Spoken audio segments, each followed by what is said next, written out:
Hello, hello, hello, my friends. And a raid right off the bat. Hello, raiders. Welcome, welcome, welcome to Shenanigoons, that kind of sorta D&D campaign where you contribute to the chaos. I am Angela, your DM for this evening. And hello, some of our players. We have 3. 2 are visible, 1 will be back. Hi, Kyle, and hi, Chris. How are you? So good. Awesome. It's that kind of enthusiasm I really need tonight. So, hi everybody. All of my enthusiasm. I'm very, very excited about that. Hope everybody out in Chatland are doing really well tonight. We are here, of course, every Tuesday with a little bit of fun, nonsense, and D&D for your viewing pleasure. Let's chat a little bit, my friends. We have things to chat about today. Like what? Like the fact that we are part of the Nerdsmith Network, and if you go to patreon.com/nerdsmith, you will be able to avail yourself of any number of fun little bonus contents, including if you subscribe to us, even if you're not in the mood or not capable of financially supporting us, that is okay, because we're going to start using the Patreon. I feel like this is a little loud. I'm going to turn this down a little. I feel like so what we're going to start doing is using our Patreon as an actual just blog. So content that we want to put out for everyone to see and not just our patrons will be going out on Patreon. So if you follow us, you'll catch all that too. So, and then maybe we'll win you over and you'll decide to support us on Patreon. Just take the hook and just gently place it in your mouth for us so that we may slowly reel you in with our delightful content. Please consider following us on Patreon. Listen, I'm not going to lie to you, Capitalism is as capitalism does, and I'm going to be upfront with you when I have to shill for our supper. So, anyway, we are also brought to you by some really fabulous sponsors. First and foremost, World Anvil, of which this month is World Ember. It is a writing competition or challenge for yourself. You write a little bit every day to fill out your world anvil, your fictional worlds, whether you are a novelist or a dungeon master or any sort of person who likes making fictional worlds and writing way too much about them. Have a special interest, make an article about it and get some, become eligible for some cool World Ember prizes. So go check them out at worldanvil.com. Go check out our site at worldanvil.com/Vail, Vayl, and you can find some of our world building for this campaign. We are also affiliated with the absolutely delightful Hero Forge. Hero Forge is doing something kind of fun this month. They're doing it's an adventure calendar. So every day they're releasing something new on their site, a new accessory or a new piece of clothing for the models. And today I made some of my players very happy. At least a couple of which were in this game. Today's special item that they've brought out is lace-up boots, lace-up heeled boots, like on the back. There's like a bow lace on the back of the boot. Very nice. Have several characters in my campaigns that need that little bit of suggestion on their clothes, we'll say. So please check it out. There's also a digital camera now and a wedge of cheese. I'm sure. They know me. I know. A wedge of cheese makes me happy. Yes, there's a wedge of cheese now. And what's awesome is that every day for the rest of the month, they're coming out with something new. So keep an eye out, because I'm sure they're saving really good stuff for the end of the month. So please check it out. And finally, we are sponsored by Die Hard Dice. Tessa, welcome back. Hello. Just in time to tell the fine people about Die Hard Dice. Go for it. Yes, so as we have said before, this being the holiday season, Die Hard Dice's holiday sale is currently going on right now until December 20th. This month, we are happy to feature the beautiful sapphire with gold style dice. They are a semi-translucent jade finish dice. They are gorgeous. And these lovely, lovely dice can be yours if you go to dieharddice.com and you use the coupon code DICEDRAGONS at checkout for not 10% this month, but 15% off your entire order, given that it's the holiday sale. And Thank you for telling me. we know that it's not just time to get other people dice. Sometimes you need to get some stocking stuffers for everybody on your list. So as you spend more dollars on your dice, as you spend more dollars for your dice, the higher you spend, the more goodies you get. So at 30, 60, 90, 120, or 180 spent at their store, Die Hard Dice will throw in some amazing holiday goodies for you. I am pretty sure that I'm going to basically check off my entire holiday shopping list at Die Hard Dice. And then maybe I'll get some gifts for my friends too. But so go to dieharddice.com and get your very own set of sapphire with gold lettering for the beautiful, beautiful jade style dice. Thank you for being so awesome, Tessa. Very much appreciated. Don't tempt you, Frodo. I will tempt you all I want. So, last but not least, I keep saying that, so this is actually last but not least.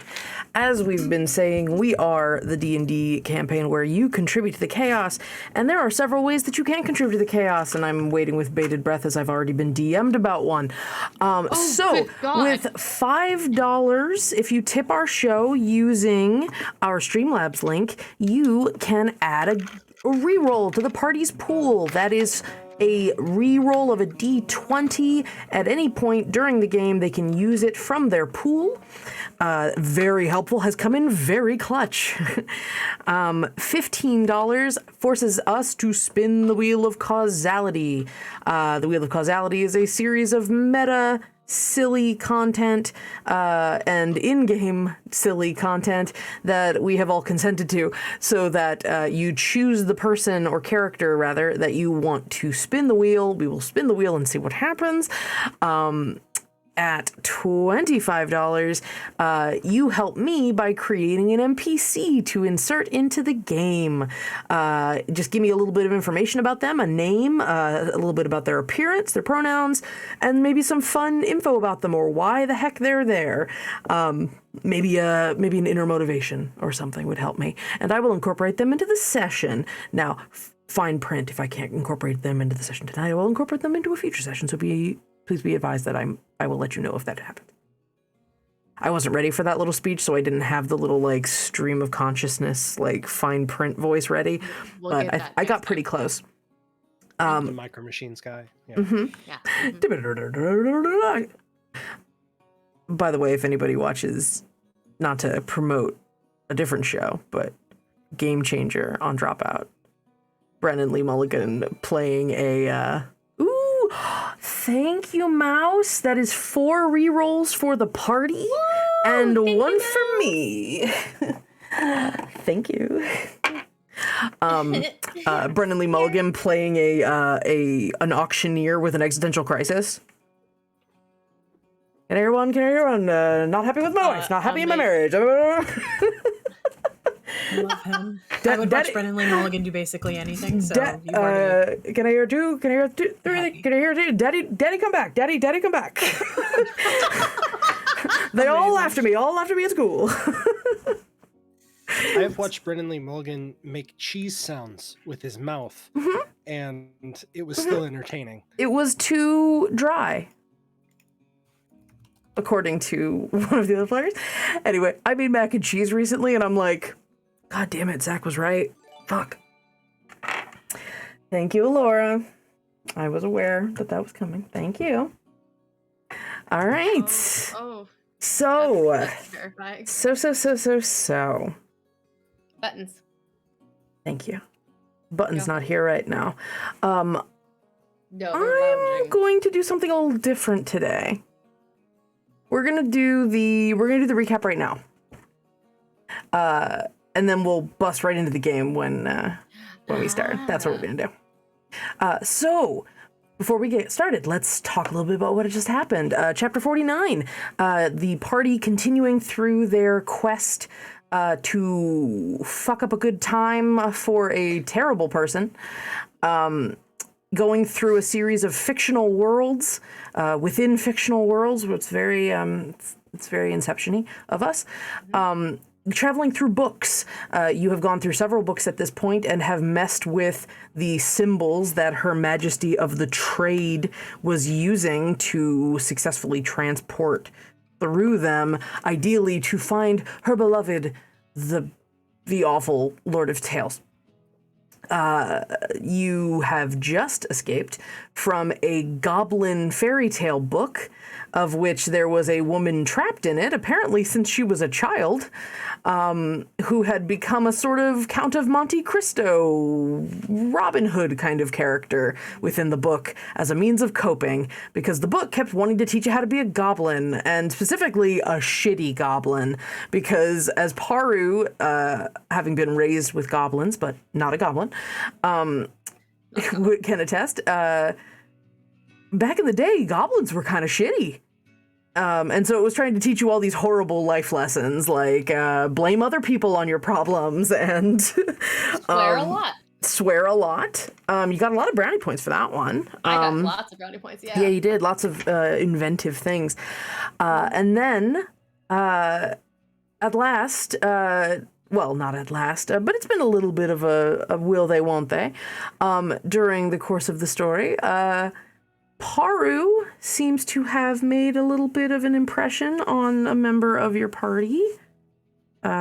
Specifically, one of Vilain's personas. As a changeling, he can take on various personas, though they did confirm that it's still Vilain. Vilain's aware of what's happening and is totally fine with it. And so there were some smooches. There were some smooches last week. There were some smooches. Oh my gosh. Although Cara was still real confused about this. You told me you liked me thing. And she's like, I did what now? That's right. Vin was like, I know we had a weird conversation last time you told me you liked me. And she's like, what are you talking about? Mm-hmm.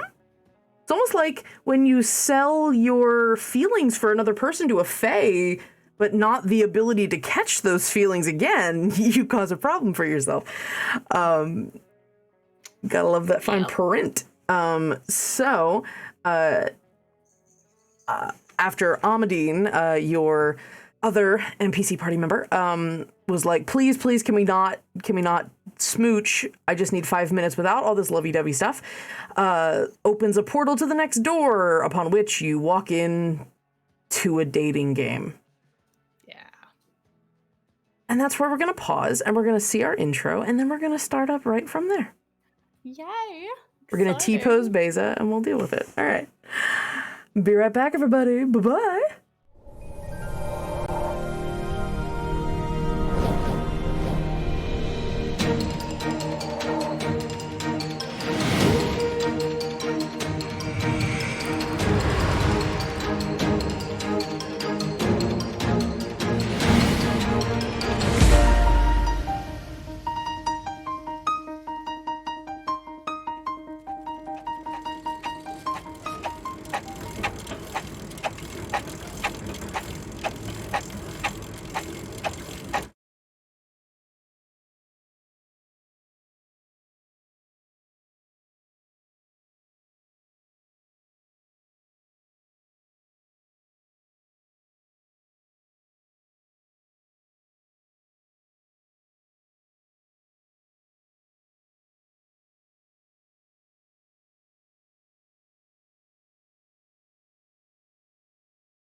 Yes, the void. And so you all make your way into this very obnoxious dating game situation. And I have totally lost. Oh my god. Uh-huh. Yep, just give me a minute. Just give me a minute. It's fine. Everything's fine.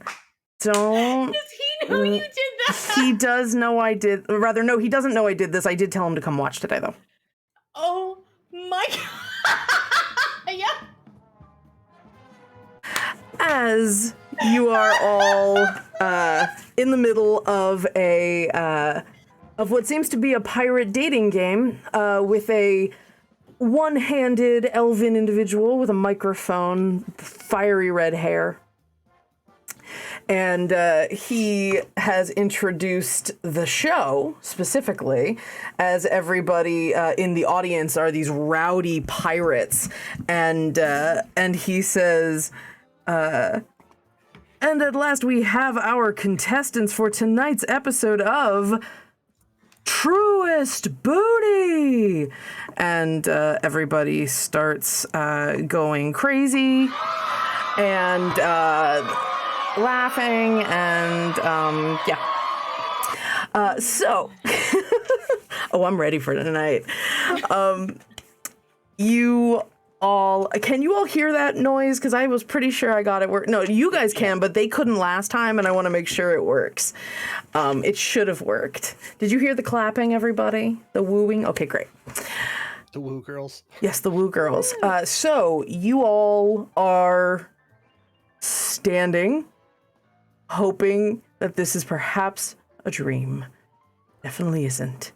And the elven guy goes, so our contestants today, everybody give it up for our contestants, please come sit down, come sit down. As these stools rise up in the floor. Oh no, I burned Lane. Don't watch the show while drinking hot tea. It's not really the way you do this. So, please come sit down. And Amadine's just like, motherfucker, god damn it. And you all sort of stop. Harlan takes a seat. Oh, welcome, friend. And what's your name? Puts the microphone up to your face. Harlan Firebranch. Harlan Firebranch. Hey. Anyone else coming to sit? I mean, you are on stage.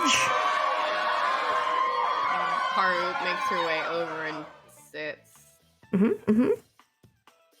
Oh, well, hello, little lady. What is your name? Paru? Paru? Anything to go with that, or just short and sweet? I mean, the stature works, so yeah, short and sweet. All right, Paru, everybody. Say hello to Paru. And he looks to you, Oliette, and is just like, what can I say? I mean, please join us. Hey, just gonna kind of try to shake it off and walk out there, I guess. Okay. My dear, what may we call this magnificent vision before us? Oh my god. Stop. I'm Oliette. Oliette. Oh, so very nice. And, you all sit down, and Amadine is like, no. Okay then, what about you, buddy? And Vin looks up. Pardon? You look like you could use a date. Pardon? Come on, buddy, let's go. And he points to the fourth seat. Looks to Amadine. Fuck. Okay. And he like climbs up onto the seat. We'll say he's like you sat in order, so it goes Harland, Paru, Oliet, Vin in the seating. And he goes, and what can we call you? Besides late to the table. Vin, thank you. Vin, thank you. Just Vin. Just Vin. And there's this smattering of applause. Well, you all have arrived just in time for our next round. A quest for love. For where else could one find the truest love than out in the isolation and inherent eroticism of the sea? We are here to find your true loves and match you with the masters of the ocean that best fit your personality. Answer the questions honestly now, and we'll see which pirates you stir up feelings in. Shall we begin? And he looks out to everybody, and the crowd will go wild as soon as I remember where the button is. Oh yeah, what are we doing?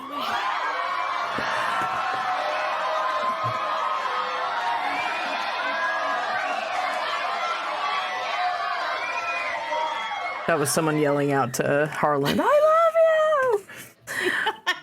you! Looks like we already have a couple of takers. Sorry, though, our super secret suitors are backstage right now listening to all of your answers. And you see up on the backstage, you see this curtain. It goes, and there are 4 silhouettes in the on the screen. One is very lithe, feminine, with a jaunty hat and some weirdly bow laced up boots. Can you tell I made models already? One is a little short, stocky, has maybe a rounded top of a hat, and looks like we're holding a stein. The third is, you think humanoid in shape, but currently surrounded by a shit ton of tentacles. And the fourth is a... the fourth seems... Chris, your face is real loud. The fourth seems to be a broad-shouldered figure that's kind of doing this a little bit. And clearly has some cat ears going. We're covering all the spectrums tonight. So, shall we get started? Are you ready to find your truest booty? What if we've already found our truest booty?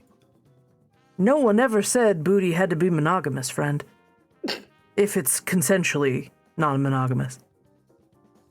As all of our suitors are, and you just see a bunch of thumbs up.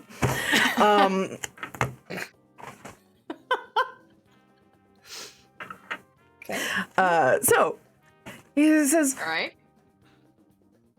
Vin leans back a little bit. This is the worst fucking timing. Okay. I have no. Is he talking to Paru or just in He's general? talking to Paro. He's talking to Paro. Yeah. All right, the Lean rules. forward awkwardly and pretend I can't hear this. The rules are simple. We will provide you with some thought-provoking questions to really stir up your creative juices and think about the kinds of connections you want to make on the open ocean. And when you answer them, our suitable suitors will decide which of you they would most like to take out. Let's go, starting with question number 1. And we'll start with suitor number 1. I didn't realize that the suitor thing was actually going to be bachelor, bachelorette is gendered and bullshit. So we're just gonna. You're all suitors. Congratulations. Right. So We're contestants. contestant number 1, Harland. If someone wrote a sea shanty about you, what would it be called? A sea shanty is that's one of them ones that they sing when they're hoisting up rigging and doing things in There unison, can be right? rigging involved.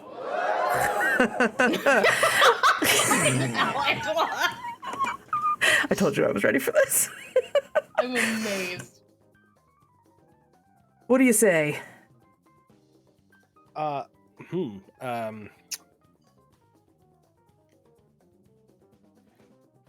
How about Harland is my darling? Oh, I like it. I like it. Very good. Sweet. Very, very good. What do you think, audience? Yeah, you like that? Yeah? Okay. All right. All right. Same question. Sorry, I pressed the button twice. Calm down, everybody. Calm down. Same question. Paru?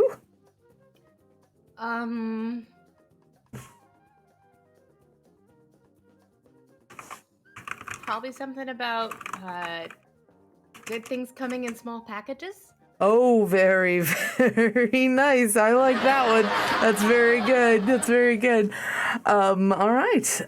Oliette, if you were a sea shanty, what would you be called?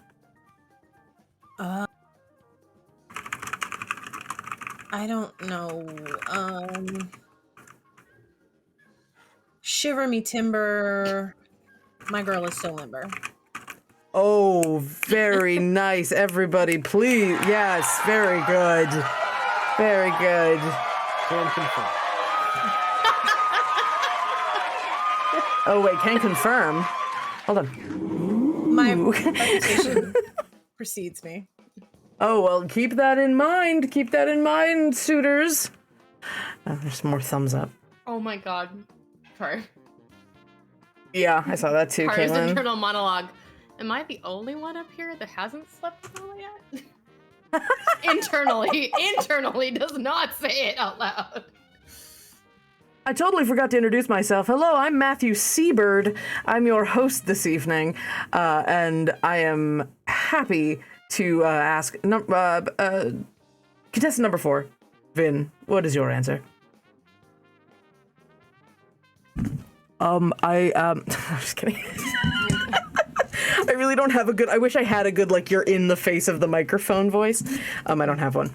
And Vin thinks really hard and goes, Vin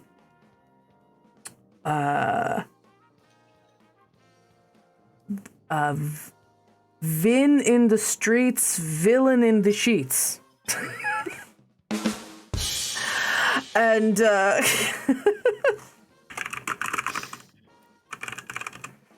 and everyone's just like, ooh. He's like, oh, saucy. All right.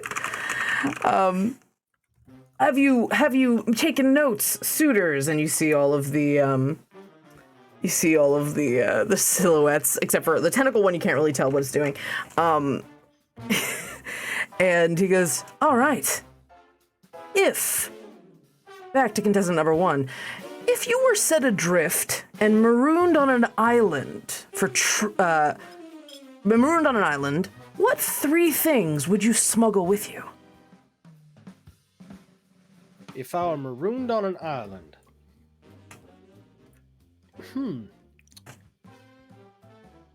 We can just lower that to 1 because wow, 3 times 4 is a lot.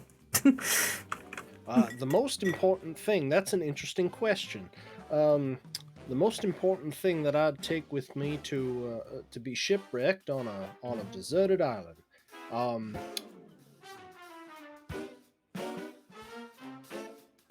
I'd probably take.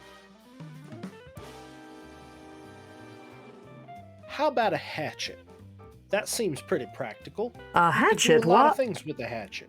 Okay, all right. Simple, to the point, practical answer. I appreciate that. All right. I just saw nonsense pop up across our screen, Angelo. Oh, yeah, it's fine. It's not happening yet. Lovely. Paru, you're stranded on an island. What's one thing you smuggled with you? Well, I have a lot of bonuses in being able to just kind of handle my survival without much problem, so I think a set of lockpick tools, just so I can kind of get more dexterous and have something to occupy my time and my hands with. Oh, okay, but I would assume that if your suitors were there, you wouldn't need to so much. Hey, am I right? Am I right? That's the wrong voice. It's fine. Don't worry about it. They all have pictures, and they don't have any words on them, and half of them were just woo, and it was very hard to tell what was what, and I didn't have time to label them. So, Oliet, what about you? Stranded on a desert island. One thing with you. What is it? Tanning oil. Tanning oil. Yeah. Well, I honestly don't have anything to say about that. That's hot. Anyway, and actually, while we're here, Oliet, thank you. By the way, we're gonna spin on the wheel of causality. Thank you, Alora. Immediately after you answer your question, as was dictated by the request. All I saw was after she answers her question, and I was like, oh, nope. Oh no, I don't remember what this one is. Hold on. Which one is this? I don't remember this one. I don't know what this is. Hold on. The Prestige. What is that? Oh I don't no. know what it is either. Nope. No? No, it's gonna be great. Don't mess up my Shimbo campaign here. Okay, I'm just kidding. What does it say? Lay it on me. I'm ready. My body is ready. I'm changing it from from at the end of every scene to the end of every round of questions because I don't think we're going to be leaving this scene anytime soon. I need you to roll me a D100. Okay. I'm frightened. What is this? Okay. 26. 26. Okay. So as you finish answering your question, you feel like this horrible sensation in the back of your throat, and before you even know what's happening, you have completely disgorged a jewelry box out of your mouth. Oh, now I remember what it is. It's really pretty, but like it's more okay, it's less vomit and more like Looney Tune. If that helps. Unhinging and like pulling it out. Yeah. Like you said, yes. Cool. Sure. Is there jewelry in the jewelry box? There are 3 smooth stones inside the jewelry box because you clearly got up, opened the box to see what was in it. I would have checked. Yeah, you never know. Maybe this is part of the game. I don't know. You never know. It's true. I'm keeping this box. It's valid. Do the stones are they just 3 rocks? They're just 3 rocks. Cool. And everyone's just like, oh. I'm gonna hold them up like a magician's assistant or something. This is the sound they make because. Oh my god. Angela, your face. Anyway, and he's just pulling out all the stops and the random objects. Apparently, Oliet, okay, great. So okay, all right. I'm gonna juggle the 3 stones really quickly and catch them in my bra, and just play it off. There you go. Sure. Yeah, you got. Yeah. Okay.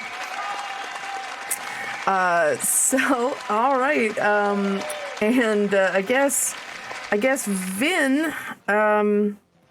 We actually just out of curiosity, Paru, what was your answer? You remember? It was thieves' tools to keep Thieves' my hands tools. dexterous. Yes, gotcha. Because I can pretty much make anything I need to survive as a druid, so I'm just like, I don't know, something to occupy myself with, I guess. Sure. And so he turns to Vin and says, "Not that I'm expecting you to be able to follow that in either way. What do you say, Vin? You're trapped on a desert island, set adrift, and marooned. What do you smuggle with you?"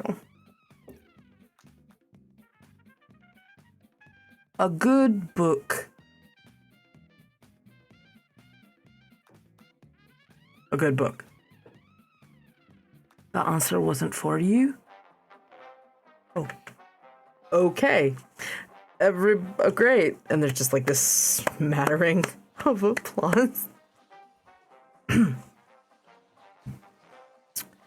And okay.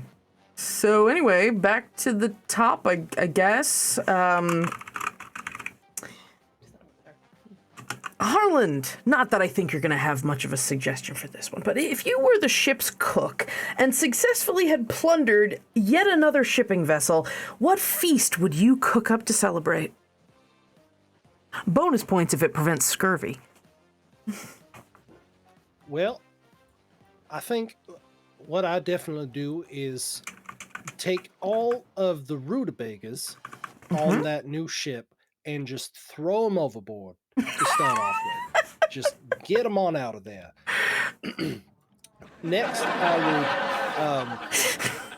I would probably do some sort of good soup, like a good elvish onion soup. Get that nice good crusty bread floating on top of there with some good cheese, and then for dessert, I think it would have to be a lemon cake of some sort, like a lemon olive oil cake or something. Oh, a full course meal here from Harland, everybody. Give it up for Harland. Very nice. Oh, God damn it. I just want to stop. Sometimes I just want a little bit of the clapping. How about you, Paru?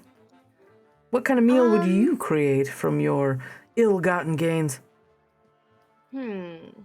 So if I were pirate, I would see here. I would have to go, I think, with a rum spiced mango and pineapple chutney spread across some baked whitefish, and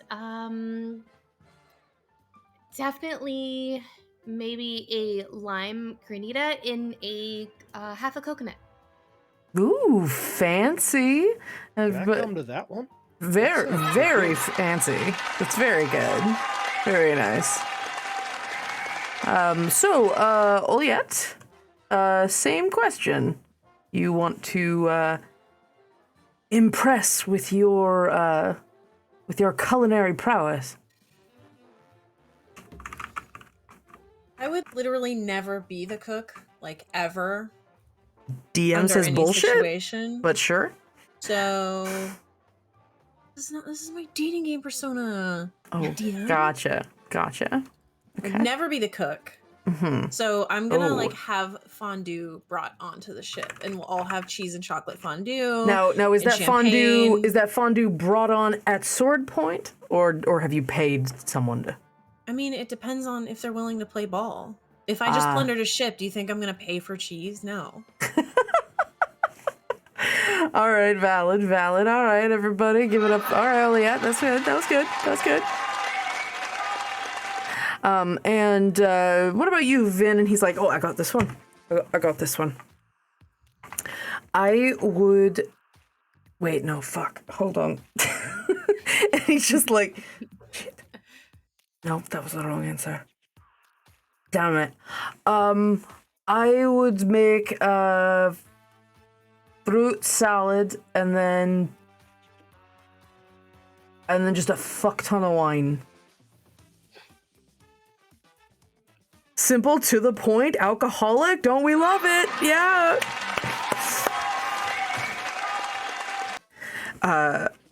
Paru, you hear in your head Vin, I forgot you don't eat mushrooms, so the risotto wasn't going to go over well, so I decided. Appreciate that. Thank you.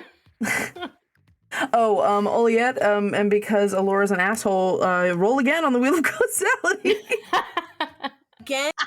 Yeah, Alora, you know that happens at the end of every round, right? Like, there's gonna be No, 2 bring it effects on. now. I'm not I scared. love it. Okay. I love it. Okay. So, I need you to give me a D100 also, Oh my Chris, God, because okay. you're gonna. I take it back. I am scared. Uh-oh. Oh, Angela, no. reread, she says. 97? Oh, what was that? 97? Hold on. I'm afraid. No, I read. Yeah, oh, hold on. Okay. I was given a thing. Oh, okay. Well, it's fine. Whatever. I don't care. So,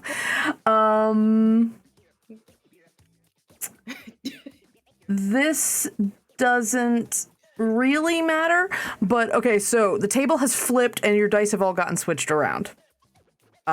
Each time another player must roll your dice for you. So, why don't we have Kyle roll me a D100 then? Okie doke. Well, it's his fault then. That's going to be a, you're not going to believe this, 96. 96. Okay. Oliette, we're staying on theme as you go, and there's like a chain that hits the ground, and you see a beautiful amulet, with like a moonstone on it, and like a crescent moon in the moonstone. It's very pretty. Okay, I'll just try to, as gracefully as one can put on jewelry that they've just pulled out from their own esophagus. It escaped. You didn't really pull it out. Okay. Yeah. It escaped. In her defense, she did have to hide it from a bunch of goblins recently. So I should take offense with it or not. The lady that comes with her own accessories. You gotta love that, everybody. Yeah. Suitors, I do want to note that there are definitely some carrots in play. All right. was that a reference to the vegetable, or was that a reference to the stones? That was anyway, so next question. If you could describe yourself in one felony crime, what would it be? Who you asking? Harland, we're back at the top. Oh, right. Okay. One felony crime. Well,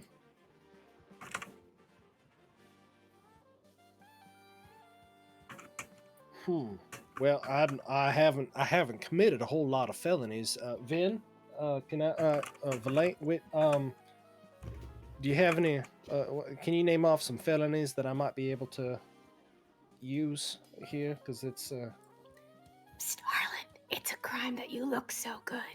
And she winks. I think that the felony would probably be breaking so many hearts. Not bad, not bad. All right. I mean, it certainly depends on whose heart you broke. I assume there are capital punishments for royalty and things like that. Haru, describe yourself in one felony crime. Manufacturing of mind-altering substances? Oh, we got a partier over here. Very, very nice. All right. She can take you to the psychotropics. Oh, very good. All right. Well, see me after the show, Paru. We can jam. All right. Anyway, Oliette.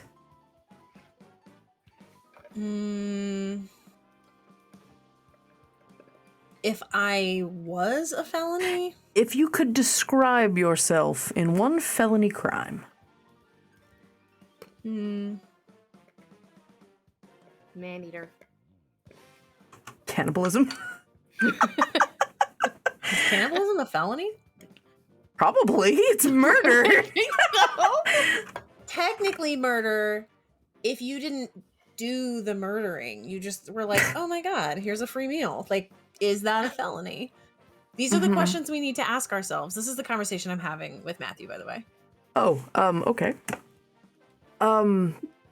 Sorry, I So was you tell me, monitoring Matthew, a is $15 we got. cannibalism a felony? I mean, at $30 we got. Is it consensual cannibalism? Like that guy in Germany, in fantasy Germany. Not familiar. Let's say yes, probably. Let's say probably. It's probably consensual. I mean, I don't know. Is it fatal? I mean, it was already fatal. The cannibalism in and of itself is not a fatal act because you're already dead. Right. Oh, it's not live cannibalism. Just the I'm act. sorry. Yeah. Understood. Frozen cannibalism, not live. I not think it fresh. probably depends on where you're at. Honestly, you know, I will say I'll give some credit for the idea that if you are, let's just say you're stranded on the island, who's gonna know?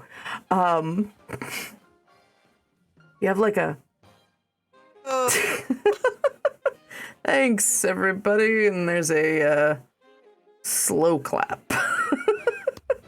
Which there is a soundbite for, but I'm not gonna go fishing for it. Wait, so we're not supposed to, just so I can understand. I'm sorry, I'm a bit on the slow on the uptake sometimes. So I see that. So Oliette, if you're telling me,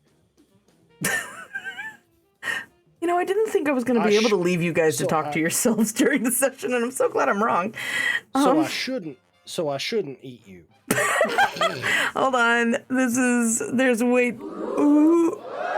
There we go. I can only express myself properly via sitcom laugh tracks. There. That was what it needed. There you go.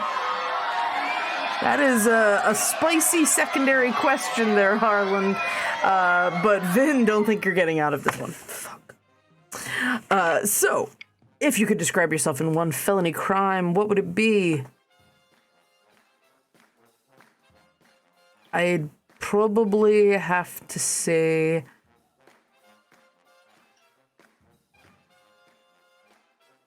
Nope, that's too fucking filthy. No, please. It probably doesn't even make any sense, is the problem.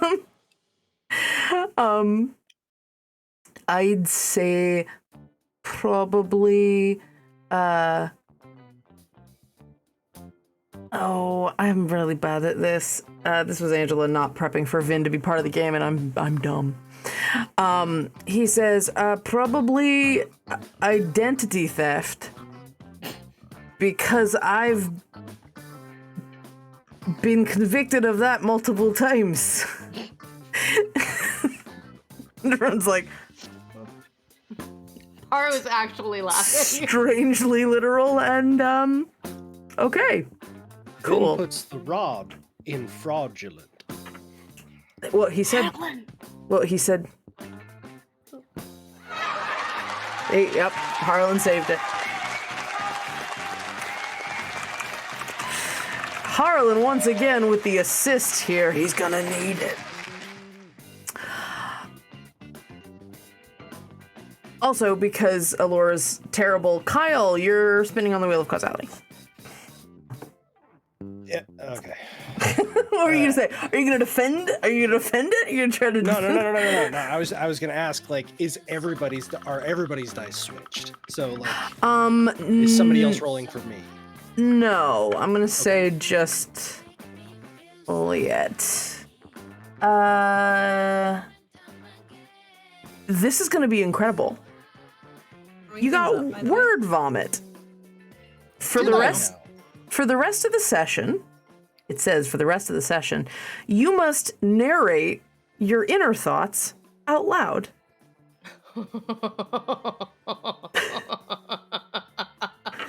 Fucking game on. If anyone was gonna get this, I'm glad it was you.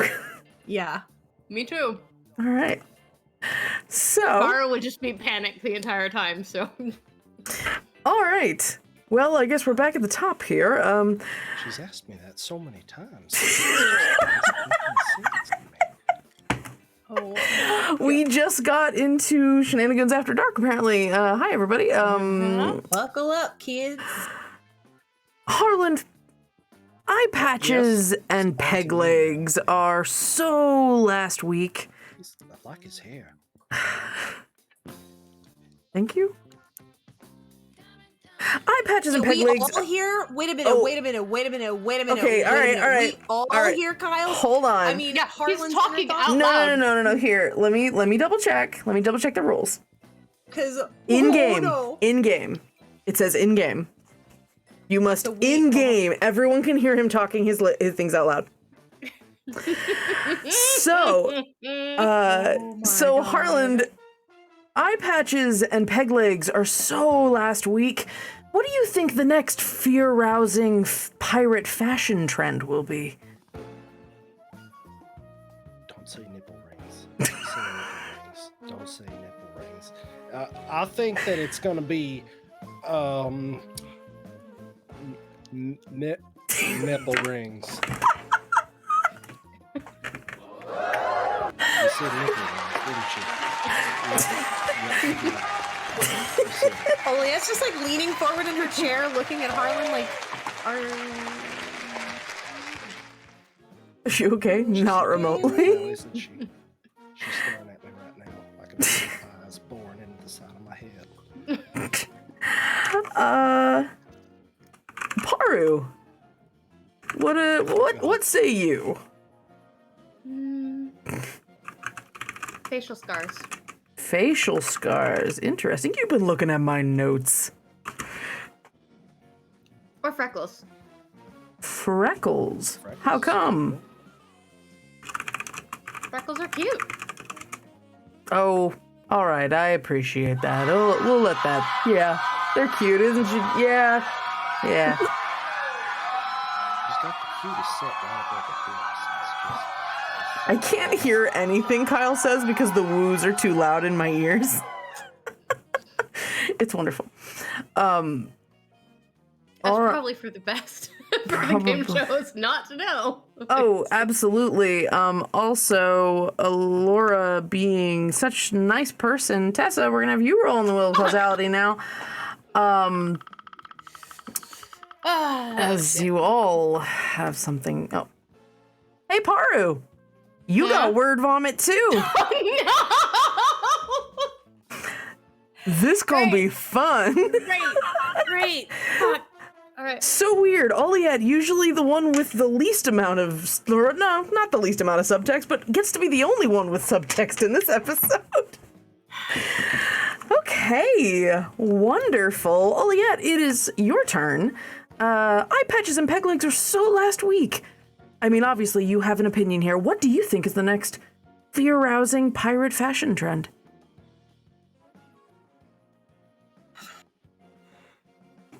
I'm gonna say, fear rousing, something that's scary and hot.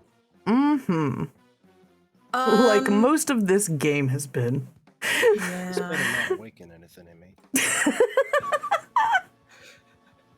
I don't know, something that's like, what are people into?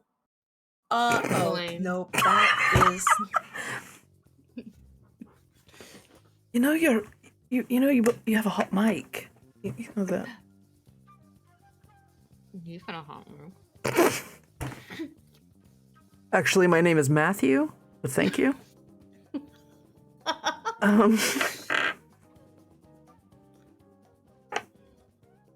I don't. This is really hot because I don't know of anything that's hotter and or scarier than me. So So you're saying you're the next pirate fashion trend?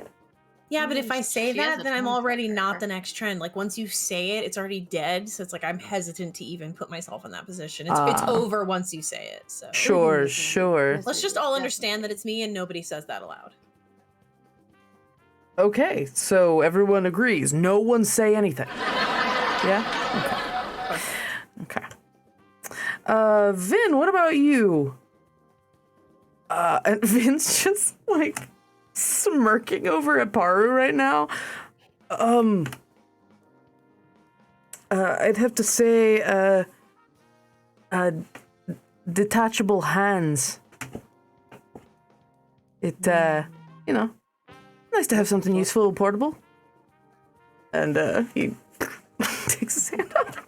And there's just like a little, like, hold on. That's I'll find it. really disturbing. I wonder if you could actually feel. Oh my god. I'm really glad the clapping's happening. Yes, you are. Okay. Unexpected sauciness coming in from that side. Okay. Am I This throwing is, stuff up? yes, go ahead and give me a D100. I'm fine with you Fine. rolling it. It was an accidental secondary roll for you, Chris. I was meant to roll for Kyle at that point. So Can I just say, we'll retcon the Chat? dice roll. y'all took that dirtier than I intended it. I was just thinking, like, if you put it on your shoulder, you guys are taking that, like, way other places. Tessa, what game Yeah. are we in right now? Come I on, know. you're remotely surprised. Paru doesn't have any context for that. That's why she was just thinking shoulder. That's fine. Come hither indeed. Okay, so I'm rolling it. Yes, go ahead and roll a D100. Okay. 15. 15. We've got.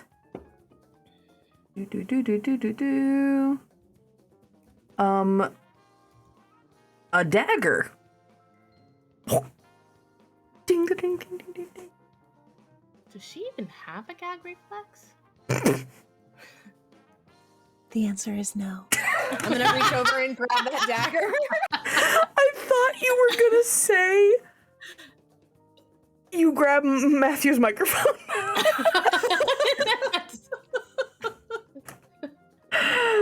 Oh man, hold on. No, that's not it. God damn it. There we go. That's better. This is a very long one. Hold on. I know. I'm very proud of it. I know. She is. Okay. Dear Lord. All right, we have one more question in our series, our first round. Our first game. First round. There's a game. Sure. There's 2 games. As of today, Harlan, what would you say is the most dastardly and villainous thing that you have stolen?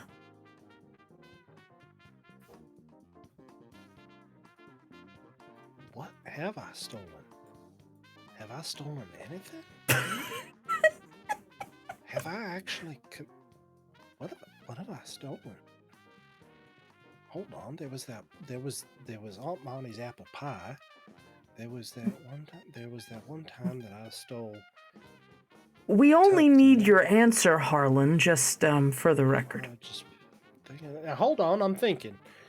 We all know.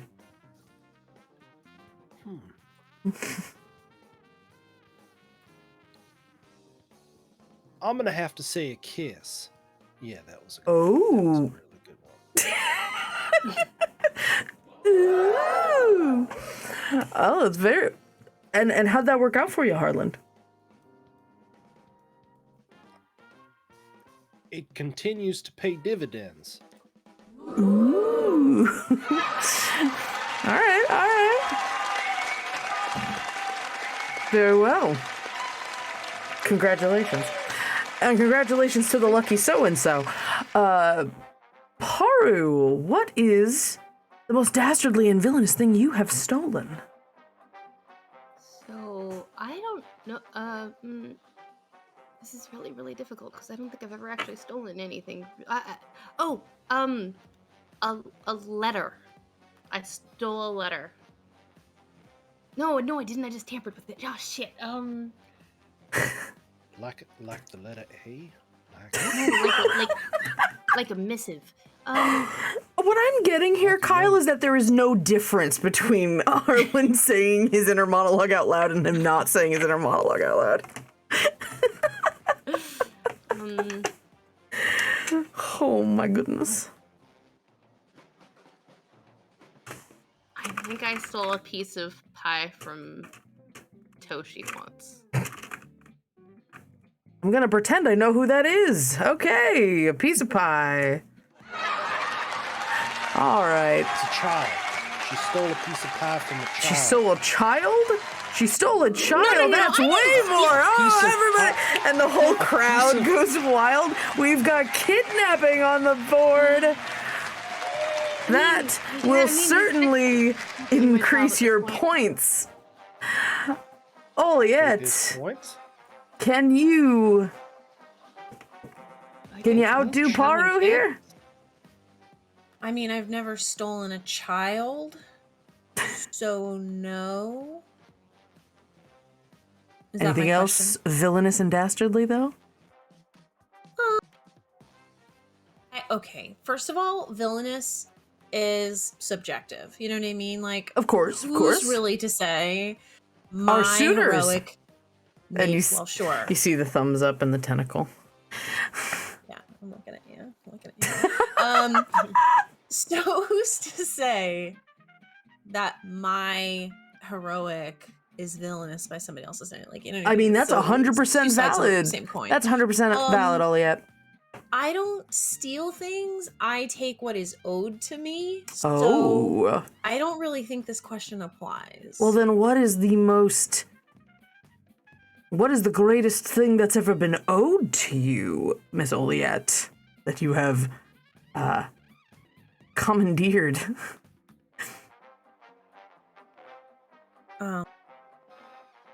I can't tell you that. Ooh. So that's either dirty or it'll get me in jail. All right, everybody. Well, she pleads the fifth, because apparently that's a thing here. It's maritime law. It's maritime law. Don't worry about it. We do what we want out here. Vin, what's the most dastardly thing you have ever Oh, stop it. stolen? He's asking a question over there. My absolute 100% heart and love. Not your turn, Paru, but thanks for playing. What? Vin, what is the most dastardly thing you've ever stolen? I stole a tome which housed the soul of an immortal devilish demon dude, who then swore vengeance upon the living earth and all of the fictional creations that he created. Yeah, that's right. He did do that. Yeah, it was you were there. Also another detachable hand. Weird theming. And and they're like, oh, okay. Going a little eldritch with your answer. That's valid. It's very valid. And that, I believe, ladies and gentlemen, is the end of our first game. Everyone, give it up for our contestants. Doing a great job out here. I think that's us. Just off the cuff, clearly not prepared for this, but doing their best anyway. I mean, to be fair, when are we prepared for anything that we do? We have a speed round. Well, it's a buzz-in round. Just raise your hand if you have a better answer. As I had said earlier, someone was reading my notes, as our next game is called Shiver Me Timbers. We will be providing you with the start of a pickup line of maritime persuasion, and you will attempt to finish that. I'm good at that. If you're all prepared. I have no earthly idea how pickup lines actually work. I've never Well, we'll used do our best. shit. And this is, the points are really for bragging rights. Also to show that you've got the bloodthirst and drive to win that any self-respecting pirate captain would want to have as in their first mate for life. Let's get started. I thought this was consensual non-monogamy. If we made for life, that's very different.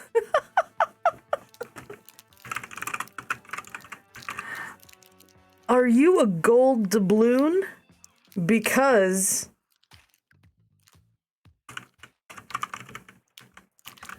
I'd like to bury you in me? okay, we've got one from Paru. Ding ding ding ding. She looks over Vin like,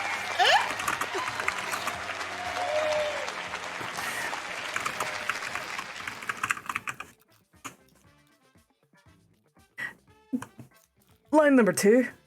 That's the wrong voice. Line number 2. That's Vin. Vin, give me my microphone back. Are you a 1,000-year-old haunted ghost ship? Because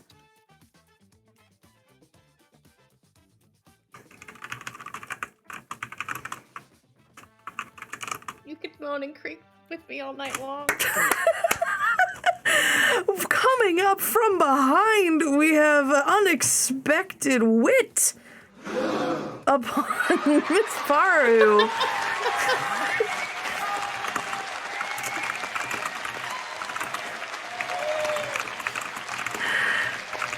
All right. Paru is bright red. She's like, Valane's just like, or Vin's just like, pretty good.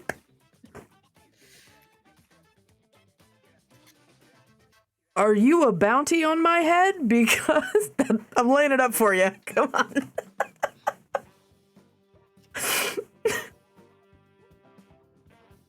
Because the gears are nothing for furious.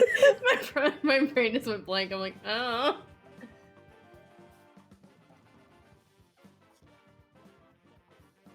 The correct answer is because I haven't heard any complaints. And then, okay, all right. Since we've got a few here from Paru, let's see. Harlan, can you give us a good pirate pickup line? We'll give you a pity point for it. Oliet, you'll get a legitimate point. His is a pity point.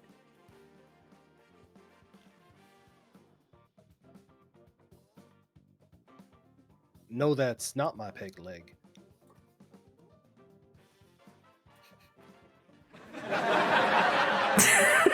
It's a little bit of a delay. It's a thinker. Okay. That's valid.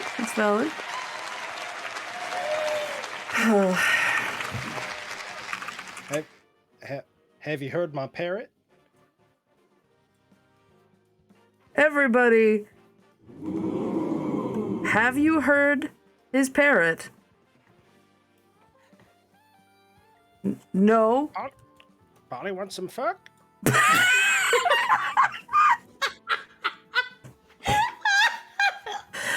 And there's this, like,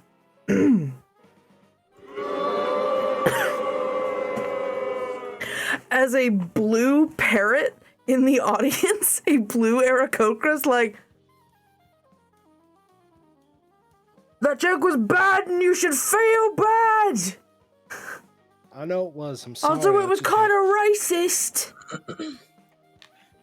I mean, there are parrots that aren't Aarakocra. That's just silly. And the parrot's just kind of sitting there like, I'm watching you. Should have gone with Baby Bring On the Storm because I like it rough. That would have been better. We'll take it. there's applause.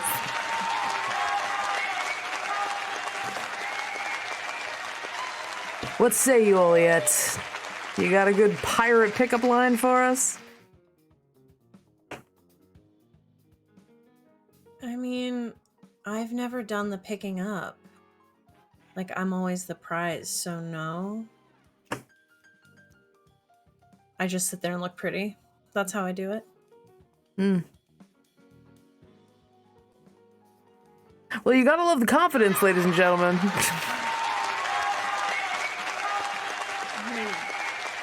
The good captain goes down with a ship. Why don't go down with me? We'll take it. Ding, ding, ding, ding. Like the goblin stars. Yeah, basically. It's just in Haru's train of thought is filthy. And he looks to Vin. Dare I even ask?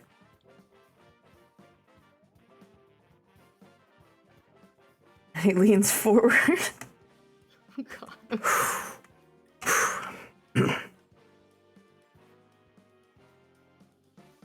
I must be hunting treasure, 'cause I'm digging your chest. They're like, okay, lame, but it works. What do you say, suitors? And there's just like a more thumbs up. Well, so we have with us a Harland. Well, Harland, tell us a little bit about yourself. Why don't you tell our suitors a little bit about yourself and what you would like to do if you are chosen? I'm Harlan Firebranch at your service. I come from a farming community. We raise a lot of various crops and ship it into the city. Go on. And yeah, I've been traveling with my friends ever since. When I say ever since I was a little kid, and we're if I am chosen, I would certainly hope that we can continue on. We can continue on to the next book. Poetic. Moving on to the next chapter in your life. Everyone give it up for Harland! Handsome, strapping.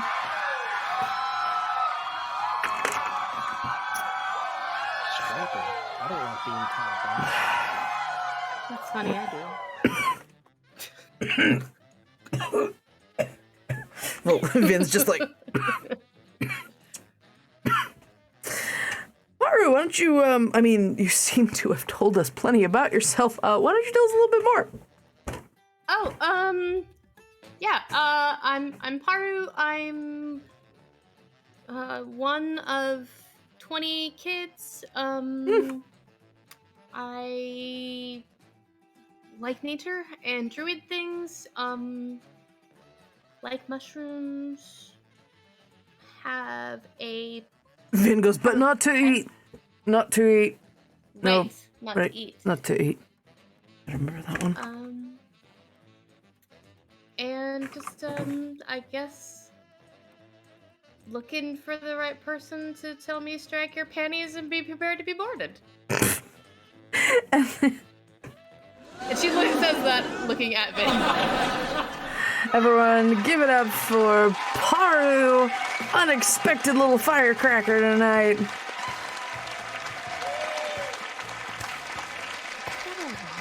Now, I do not know if she needs an introduction, as she made such a impressive impression before, but Oliette, why don't you tell us a little bit about yourself? And what our suitable suitors might find if they decide to take you out. I mean, what is there really to know? I'm Oliette. I'm smart. I'm beautiful. I'm dangerous. Currently looking to overthrow a traitorous monarch.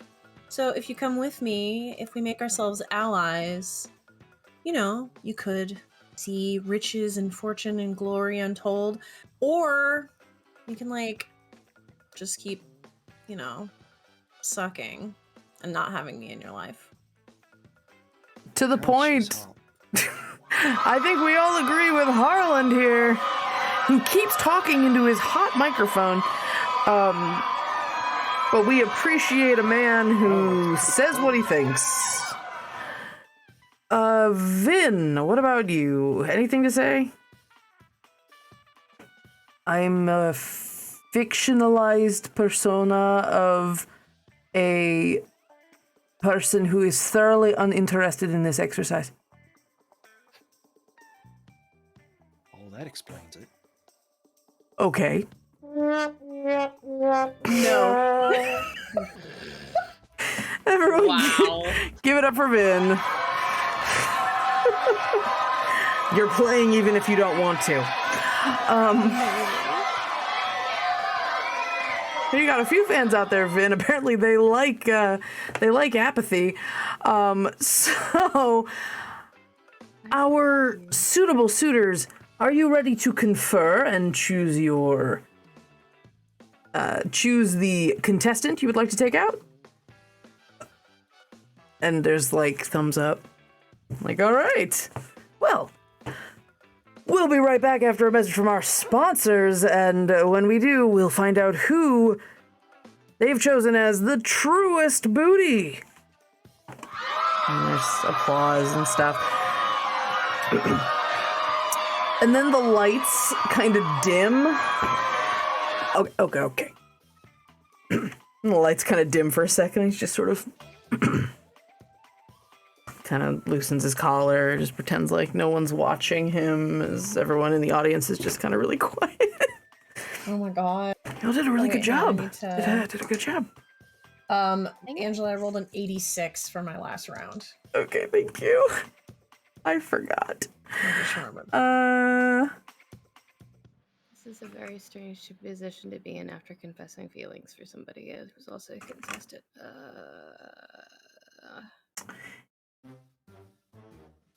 Okay, you vomit up an inkwell.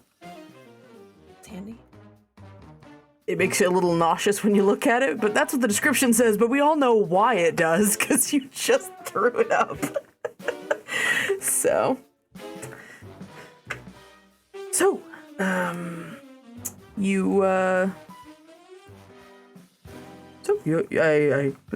are y'all from? He's not in the microphone right now. He's just like, Actually, from a completely different plane of existence. that's what they all really- say. I gotcha. Yeah, yeah. Well, Can I lean over to Amadine while this is going on and try and like catch her eye and get her? I'll cast sending if I have to, but I want her to start looking around while we're on break for the symbol.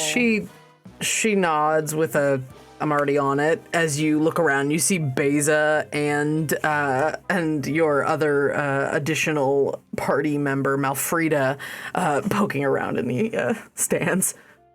Yeah. Hey.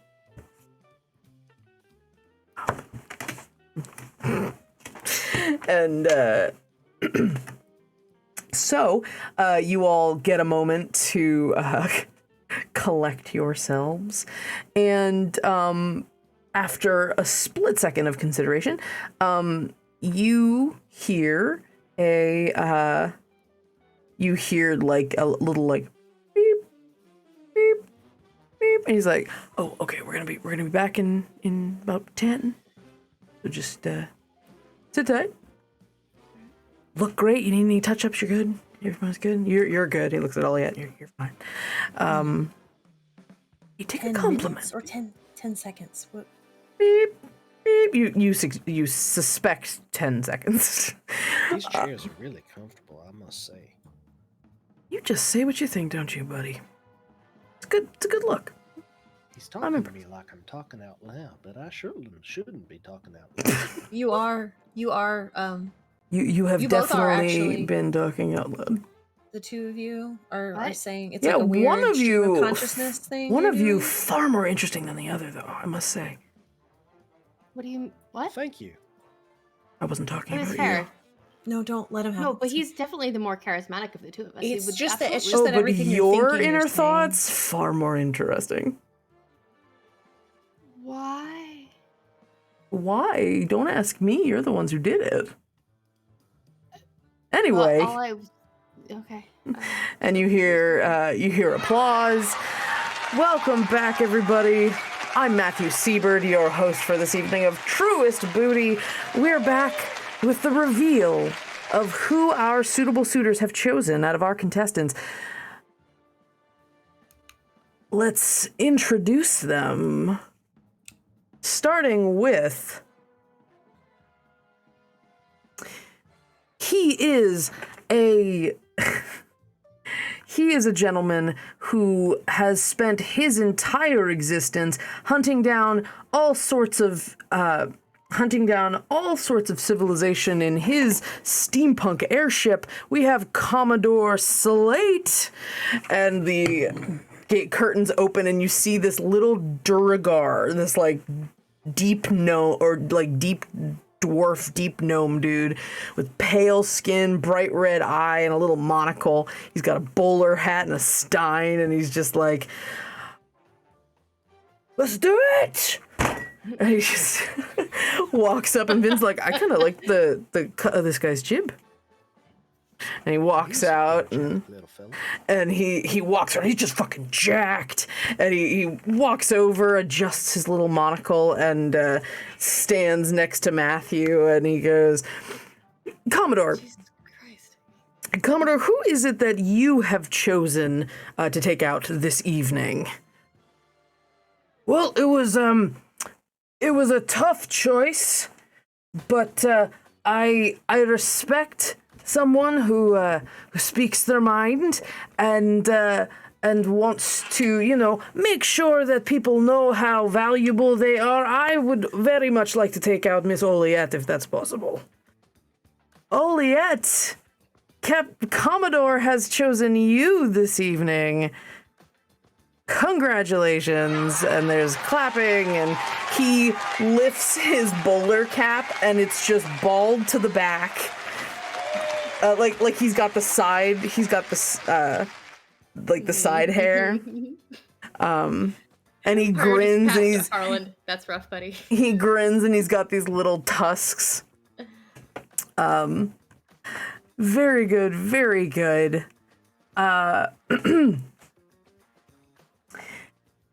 She has emerged from the underbelly of the underworld with a possessed ocular implant that allows her to see into the souls of the living and take them when she's shot them. We have Captain Devil Eye, and there's huge applause as this swanky, pretty lady in knee-high boots with a gun walks out and kind of vibes a little like Amadine, if I'm gonna be honest. I think it's just the purple braid. And she looks out and she stands next to Matthew, and he's like, Captain, what were you looking for in a choice this evening to take out? To be honest, I wasn't terribly interested in this sort of thing, where those like to put on airs and pretend like they want to be here. So to be honest, what do you say, Vin? Pardon? come on. Okay.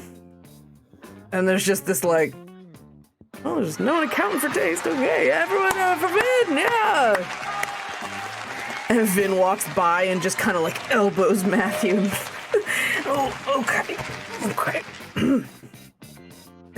and the height difference is like this, and he like looks up, ma'am.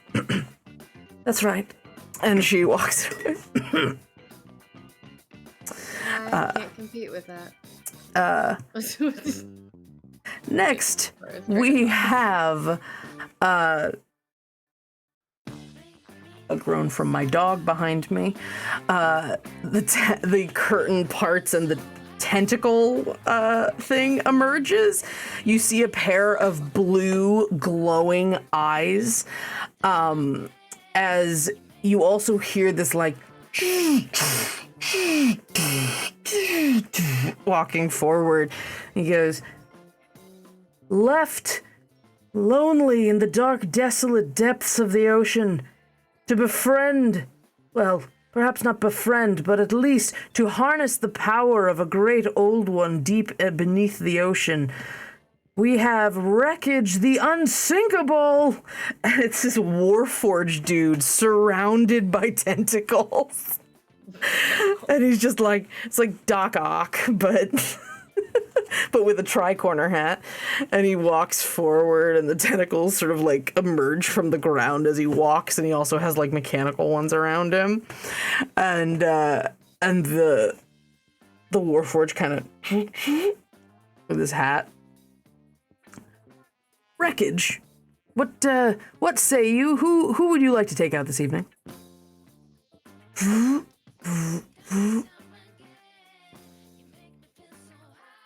And he stares for an inordinately long amount of time.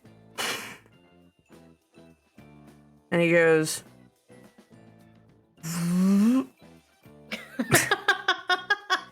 Harland. Oh, me? Oh, yeah, that's me. Yeah, they just said my name. What's going on? You've been chosen. You have a buddy. lot in common. Blue. Oh. Anyway, Oh, so well, I'm mighty flattered. I'm picked. All right. and there's like a tentacle that just goes. And finally, I believe, not that it doesn't take the excitement out of the results, but our final contestant, and you see the long, tall cat silhouette, all of a sudden hit the ground as something falls from the ceiling and crushes that figure, and everyone's just like, wait, what? And it's like, Oh, I hope they're okay.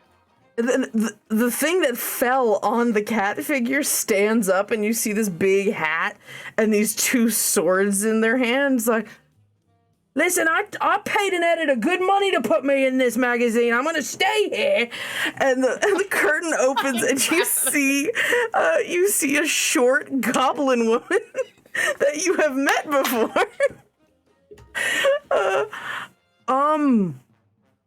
Okay. We have an unexpected suitable suitor. Yeah, hello. Okay, it just like takes the microphone from Matthew. Hello, my name is Admiral Rafford von Meeks. Admiral, I outrank the captain and the commodore here. Fuck both of you. I am the most eligible here because, one, I am the most highest rank here, and I am also the loneliest. Aw. Hi, Admiral. There's like a stilted applause. Yeah, that's what I thought. Good things. Y'all did very well clapping. And Matthew's like, I don't know what the fuck's happening right now. Just go with it. Just go with it. I don't think anybody does. Yeah, well, she said, I am your superior officer. And takes the microphone again. I say, well, who's left? You. Come on. Me. We'll have a good time. All right. Oh, okay. Great. So, everybody give it up for our suitors and our contestants. Successfully paired up this evening. Great job.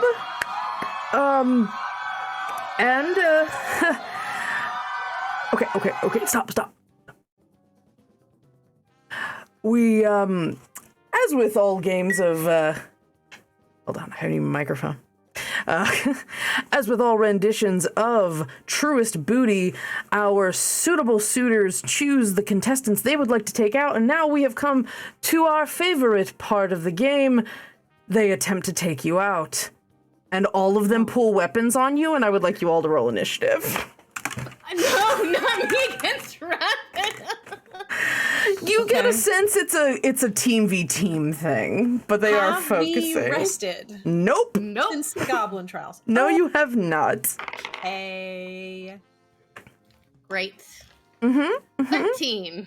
initiative. Paru 13. Oliet 10. 10. Harland A 9. 9. Beautiful. We have Vin rolled a 3. We are going to have you each go on the same initiative turn as the person who paired with you. You don't have to fight them, but that's just for my own purposes. So Paru, you are... Rafida follows you. Oliet, Slate follows you. Harland, Wreckage follows you. And Vin is Captain Devil Eye. And all right. So, Matthew rushes off the stage as you see Rafida goes, oh, is that what we're doing? Is that what you meant by takeout? That's pretty fucking funny. Yeah, no offense, love. And pulls her swords out. You see Wreckage just all the tentacles start growing, and you see a few more growing on the ground. Slate just starts just chugs the rest of his stein and is ready to start brandishing it like a weapon. And Devil Eye, she backs up a little bit. She reaches behind her back and pulls out a rifle and starts aiming around. Vin's like, oh fuck. And you see his armor start flashing around. All right. So, Paru, you're first. You actually told me your initiative in order. Amazing. All right, let's see how this goes. Paru sees all of this they're all happening. they're all kind of in a little bit of an arch. Everyone's kind of circling each other right now. All right, well, let's try this. I need all 3 of them to make a all of the attackers, all 4 of them to make a con save. A con save? Okay. That's a nat 1 for Rafida. That's a 19 for... I'll just do them in order. It's a 19 for... Slate. Wreckage got a 5. And Captain Devil got a 9. Everybody but Slate is now blind. As I cast blind. Fucking hell! As Rafida is unhappy. That should help a little bit. And that is my turn. As I have cast blindness, deafness at a high enough level to get all of them. Amazing. Very good. So that was everybody but Slate. But Slate is blind. Okay. I was mainly worried about Devil Eye, so... Well... yeah, I have a feeling that's not gonna be a problem. No, that's very good. Rafida's just like, oh, well, fuck you too! And, she's going, where you at? I'm up. they can make con saves at the end of their turn to try and break out of it. That's great, but not at the beginning of my turn. Marco. God. And she's just gonna go, you know what, fuck it. And she's gonna run forward. She's gonna try to hit you, Paru. Paru is going to think. Do we have the book on us, or is the book? No, you don't have the book on you. Okay, never mind. Because I was trying to figure out how William was talking in my. Oh, I ear. forgot. That's why. Okay, I thought we maybe had. It's fine. Don't worry about it. She kind of whispers to Blake, maybe next time, real take before this chaos. I was trying to hit on you the whole time. Anyway. Likewise. So, oh, you fucker, Tessa. What? She rolled a nat 20 and a 14. So, 14. Does not hit me. Okay, so she just Barely. tries to Barely doesn't swing hit at you. Yeah, tries to swing at you and misses. All right. Oliette, your turn. Okay. Well, I think I'm gonna, as a bonus action, I'm gonna start thinking of a story. Okay, cool. So let me roll that really quick and see if I'm gonna use that right now. I have a question. What level are you guys at right now? We are level 9. 9. Okay, thank you. Okay, so that is okay. Okay. I'm going to kind of, with whatever movement is available, kind of step to the back of the group a little bit, just slightly behind everyone. Sure. And I'm gonna start telling a story about this vigilante hero who used to roam the forests, righting wrongs. And I'm going to you know what? Why not? I'm going to, as I'm muttering the story, move closer to Harlan and whisper the end of the story in his ear. Okay. And I will send you the effect. Nice.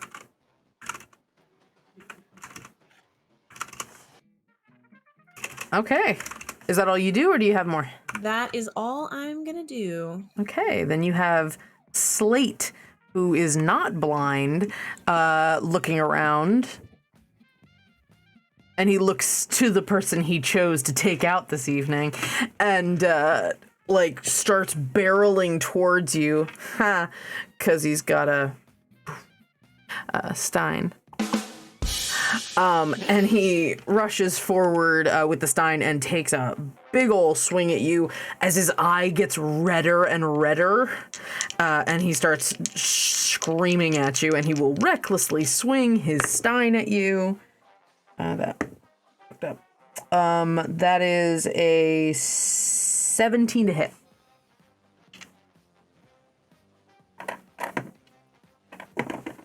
That hits? Yeah. Yes, that hits. Okay. Oof. You take 13 bludgeoning damage as he just cracks you over the face. Dang. With a big old metal Stein. Oh, that definitely busted my lip. You look good in red, love.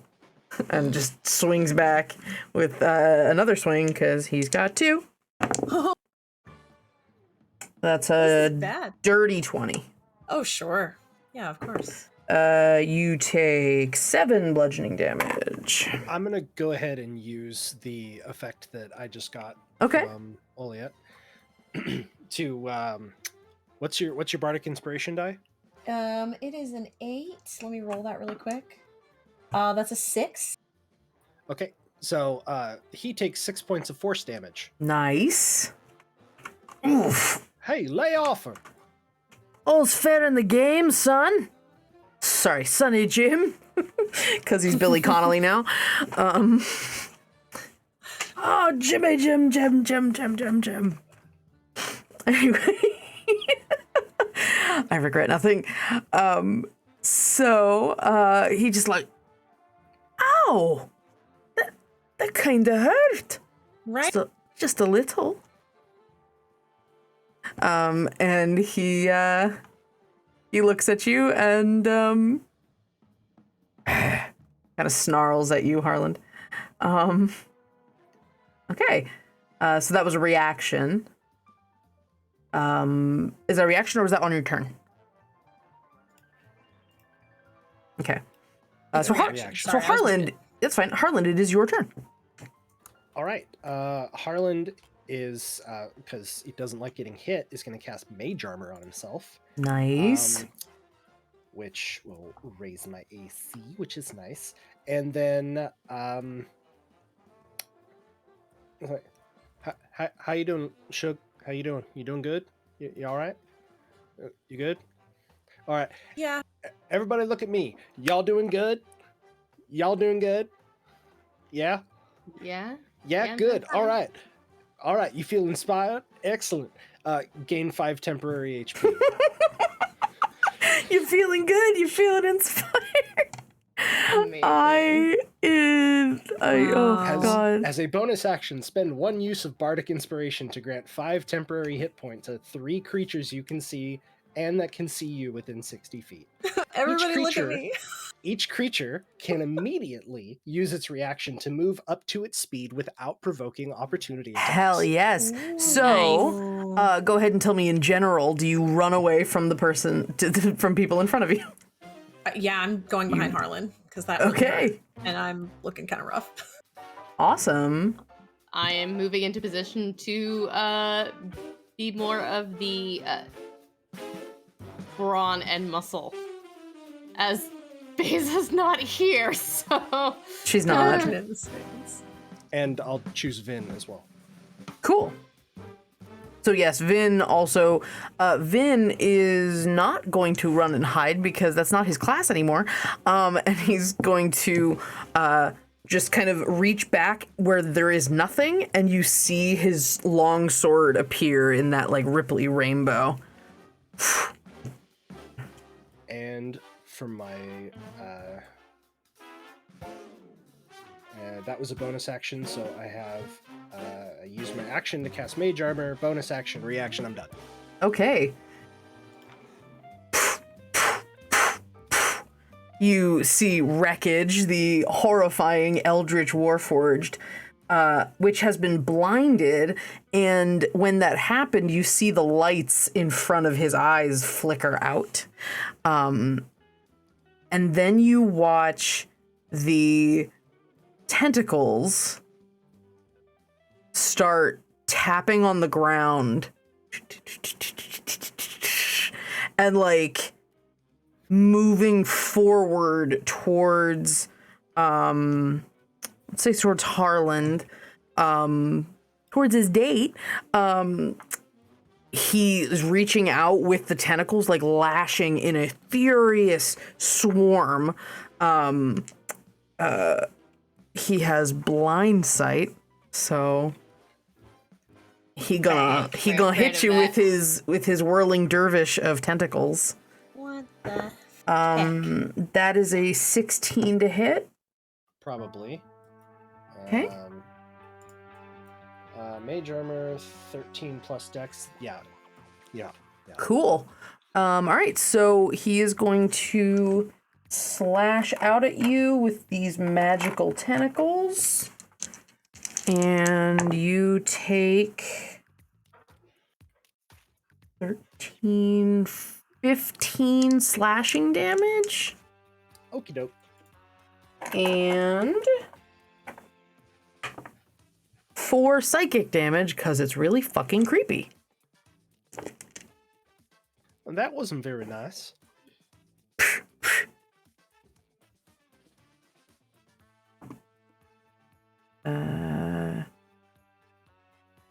Ooh, tentacles. Tough shit.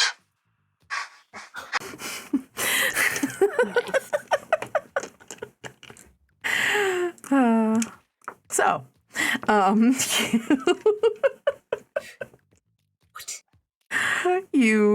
that's what happens. Okay, so that is Wreckage's turn. It is now Vin's turn. Vin sees, so we have Wreckage is on Harland, Slate is on Oliette, and Paru is unassailed right now because Rafida is blinded trying to find you. But Vin's not going to take any chances with that bullshit. So Vin is going to swing out with the sword and attack Raffida. So, he misses with the first one, and he rolls a nat 20 on the second, with which he's gonna go, oh, we're gonna pump something into this one then. And he's going to cast, he's gonna put a fucking smite on that. So if that is the smite, Heart is stream of consciousness. My God, how is it possible for someone to be that hot? I know you'll have to tell me later. And he, as he does that, and he is going to, okay, so he's gonna roll some damage. Oh, fuck yes. Oh God, okay. 17, no, okay. Yeah, I'm not even gonna count it. He swings down, and you just see this shattering of light as Raffid is just like, oh, come on, I paid good money to get, or sorry, that's not the right voice. Come on, I paid good money to change this edition. And as he hits her, you watch as she just burns into nothing. Editorial changes. And, yeah. So that is Vin. And, Devil Eye is gonna try to get loose of her. What's the DC on the blindness? 16. 16. She made it. Damn it. As you see the quote unquote devil eye shift from this dark black into like a bright fiery color, and then she just kind of like stretches her neck out, and then she blinks. The film that had formed over her irises has faded, almost burned away with her badass devil eye.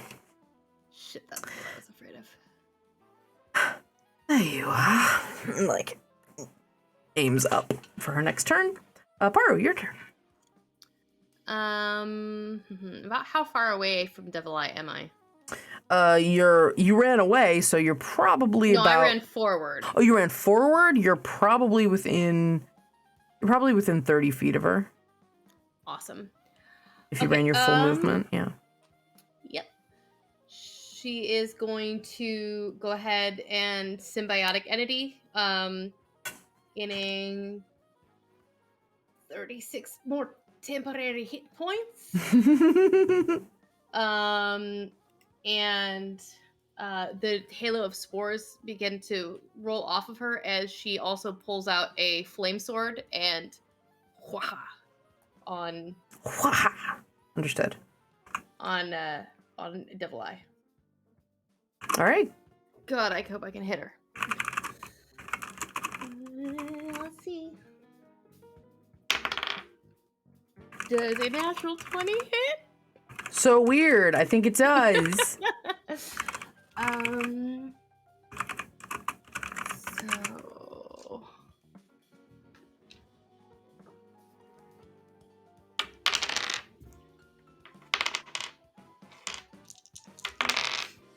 and 8, 16, 32 points of fire damage as she comes down on the flame blade. That is actually Not also bad. a... Oh wait, I get an additional d6 necrotic because that is a melee attack. So 42 points of Whew. damage, 10 of which are necrotic. The rest Okay. are flame. Okay. As she goes to town. on this 32. Okay.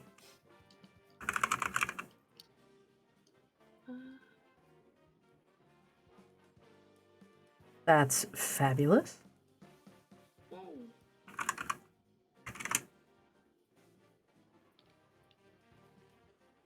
Okay, and then if she starts her turn there, she will take 2d6 necrotic damage. Okay. Since she is within 10 feet of me. All right.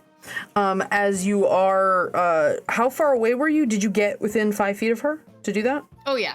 So Yeah, I as got you within- got within 10 feet, you see the eye flicker and flash, and she hellish rebukes you.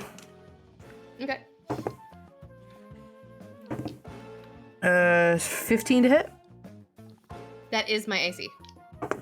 You take 6 fire damage. Okay. Yay, As you just hit. feel the flame from the eye just like burn at you like the eye of Sauron. Touch him, I will end you. Not if I end you first. Good luck.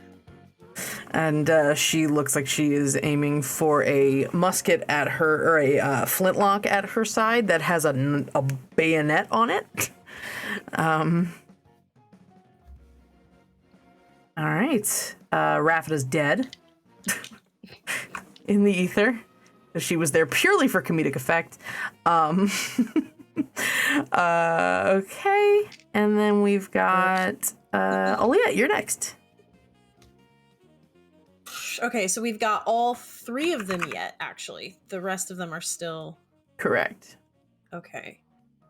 And 2 of them are in front of us, and there's one that Paru is dealing with. Mhm.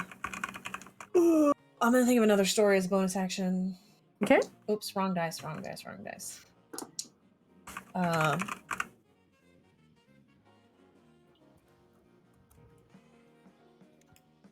Okay. Okay. I'm going to turn to the tentacle. Okay, person? wreckage. And I'm going to just kind of like poke my head out from behind Harland, and in kind of like a stage whisper, I'm gonna say, gosh, I don't know how to start this one. I'm going to say, you mentioned something earlier about the old one. How certain are you that you know who you're talking to? You do know that they can get a little tricksy as things go along. Are you familiar with how the Fae operate? And I'm gonna start telling him this very long, like convoluted circular story about how I got like one pulled over my eyes by a Fae. But regardless of how boring the story is, they're completely charmed by this tale. And they must use their action to make a melee attack against a creature other than itself that I mentally choose. So who do you choose? I'm gonna choose Slate. Slate. As the tentacles just immediately, like, he just kind of turns. Cool story. And reaches out and tries to hit Slate with 2 3s. Are you fucking kidding me? Yeah, misses, but just... And Slate's like, oi! I didn't pick you!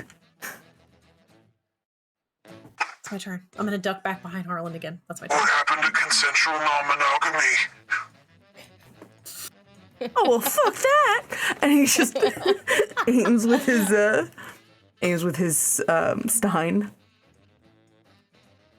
Awesome. I don't think that means what they think it means. My God. So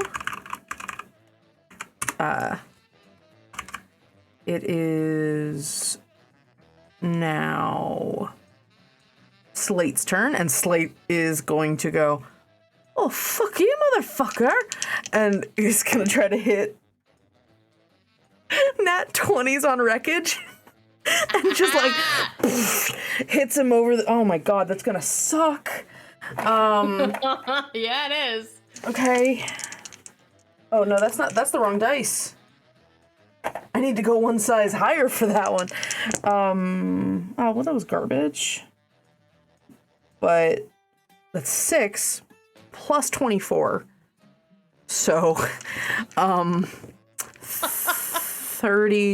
35 on wreckage, and like just knocks one of the mech tentacles, just hits it and it goes ding, like it's just a full right angle on it. Ow! Yeah, come on, bring it. Aren't we supposed to be fighting them? You pissed me off. And he like jumps at him and starts like wrangling with him. All right. They're nonsense people. Sure. Yeah. Matthew's just like, interesting turn of events. I'm gonna stay back here. And you, that is the end of Slate's turn. Harlan, it is your turn. Excellent. Going to go ahead and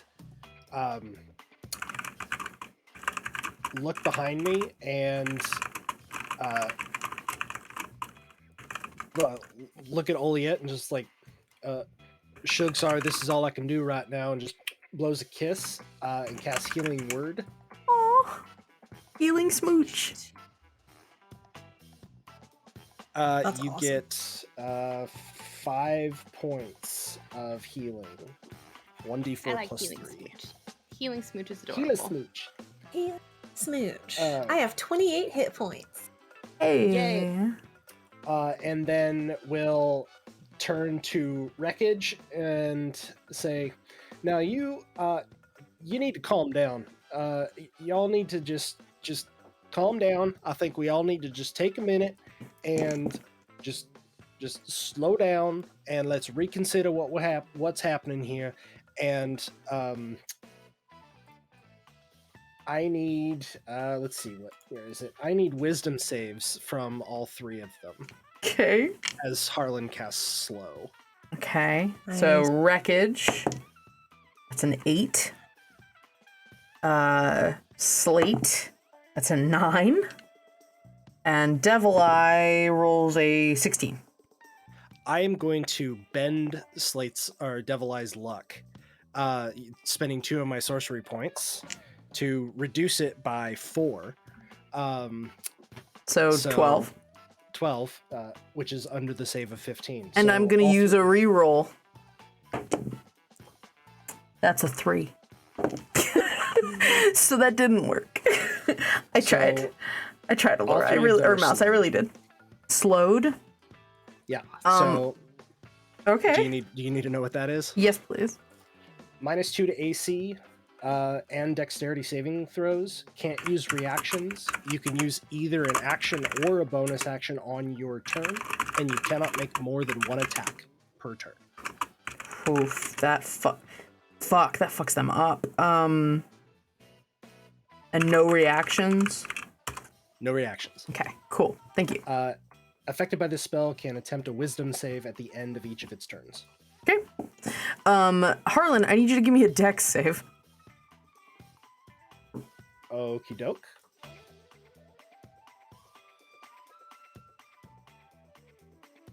That's a nat 1, so I'm going to spend my inspiration to re-roll that. Okay. That's not much better. So I'm going to Tides of Chaos it Great. and re-roll it. Okay. That's amazing. more better. This is That's a amazing. total of 16. 16.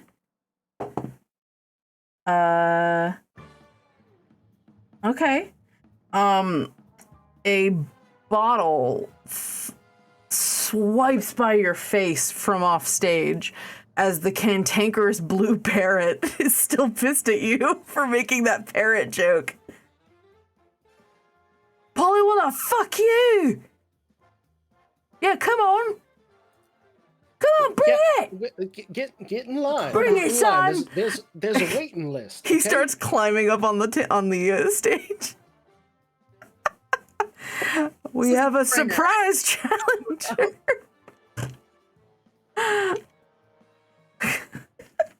That's my turn. Okay. Great. We're gonna slip this guy in right here. The parrot has another bottle weirdly in his back pocket, and he's gonna throw it at you, Harlan. That's a 12. Nope. Just throws another one. He seems like he might be drunk. I'll show you. Uh-huh. Shove a cracker so far up your ass you're gonna think you're a parrot till Tuesday. Why only until Tuesday? Is it the type of cracker? Because Tuesday's trash day and you're a piece of shit garbage. You All can't right, argue then. with that logic. It's pretty good. You've obviously planned this out. All right, so that is okay. It's Wreckage's turn. Wreckage is like holding Slate in like multiple tentacles. Like, Now is not the time to argue. We can do this later. no, we're gonna do this fucking now. Steven, now is not the time.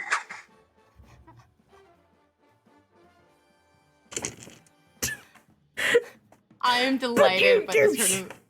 Steven, I know we have our differences. You fucked my mother. I don't have time for this. I'm going to...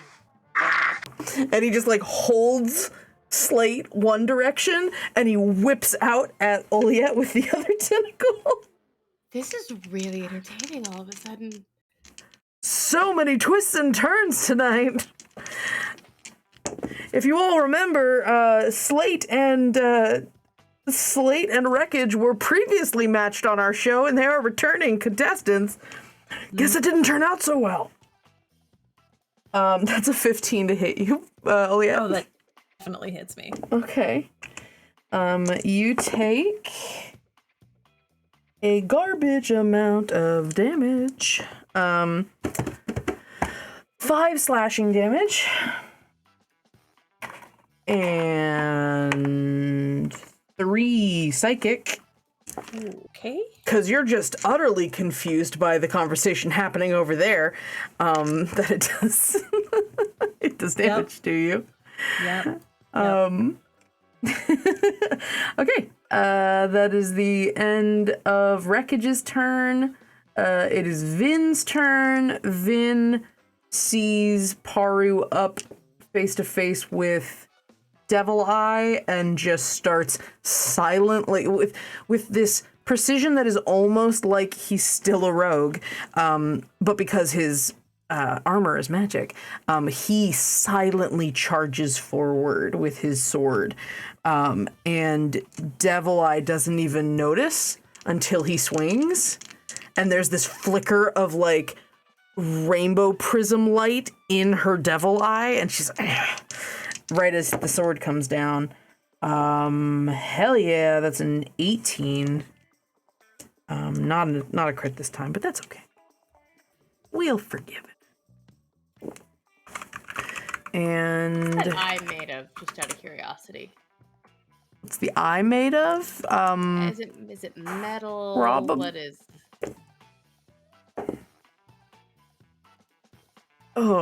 No, Tessa, it's not metal. Okay, just curious. For the sake of Curious. people in our group, no, it's not metal. Just curious. Ooh, No worries, Harlan. You're fine. Good job. Nothing's gonna happen. So not while I'm around. See, if you'd gotten the like musical number one, that would have been funny. He does. That's one attack, and then the other attack is that. Fuck! Almost. No, wait. No, he crits on 19s.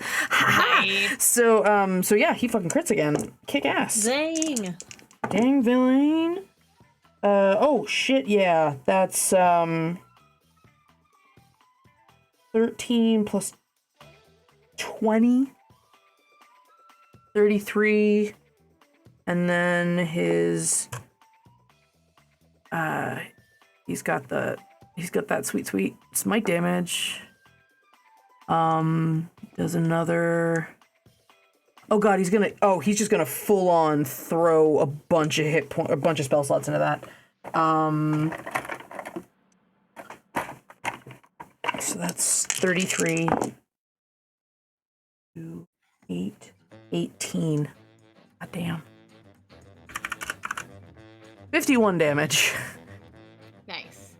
As he, like, thrusts forward with the longsword and, like, embeds right through her shoulder, and you see her arm go limp as she was about to, like, slash at you with the gun, and the gun drops. And she's... Yeah, no worries, love. Okay. And it's her turn.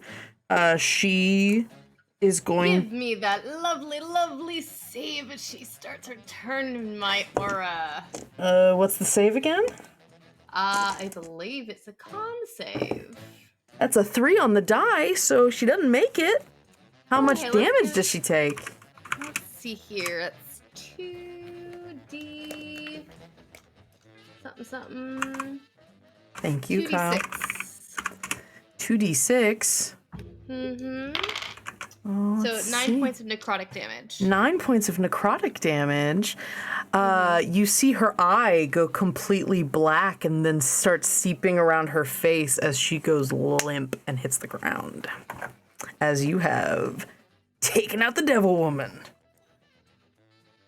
And Villain's just, or Vin. Told you wouldn't get to touch him. That was gross, but also hot. That's par for the course, though. Paru for the course.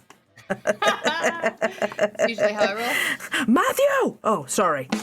Thank you! And I love having... I just feel like I have so much power when I have that drum. You all right? Yeah, I'm good. I'm good. So, hey, you wanna, like... Gonna take you out sometime, but not like this? Like different? I would love that. We can flirt later. We're in the middle of combat. We're in the middle of a dating game, Harlan. When is there a time to flirt if not now? I'm sorry, I didn't mean to say that out loud. Tell me what you really think. I mean, we've cleaned up 2 of them, just the 2 of us, so... Yeah, catch up. Harland, This is the time to flirt, I think. okay, so, hold on a second. Oh, can you give me another one, Kyle? Yeah. None of those apply to you. Gotta love, like, spellcasters when it's like, the person's weapon does X. It's like, but they don't use it. 8854. 8854.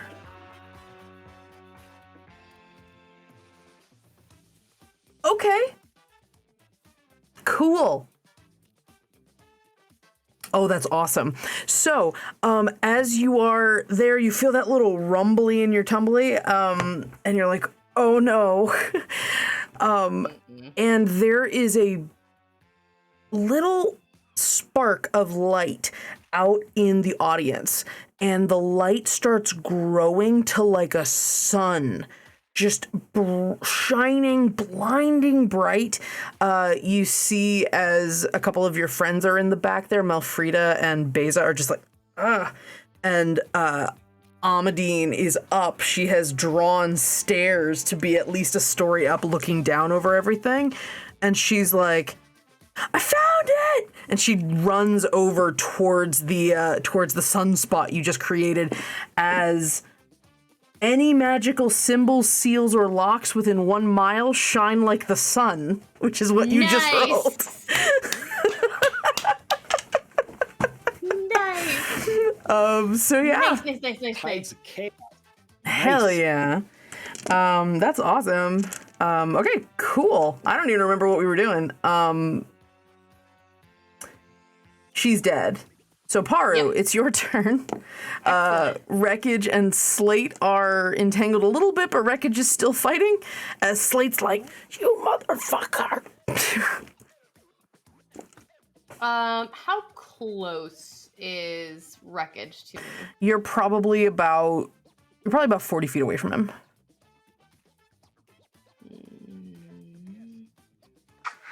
If you talked out your feelings before it became violence, it wouldn't have come to this, Stephen. I don't really want to fuck with that. Well, you know, if you hadn't fucked my mother would have gone unfucked. Technically correct, but neither here nor there.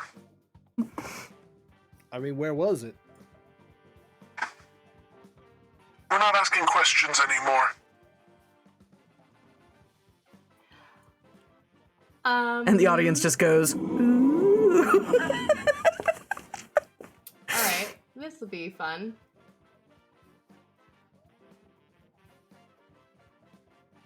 She is going to come up.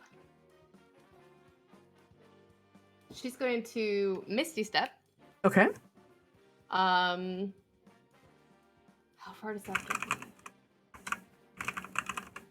30 Can't feet. remember. 30 feet? Awesome. She's gonna Misty Step. And then... Huzzah for not using a spell slot to do that. I love it. Use the rest of her movement to basically spring up on top of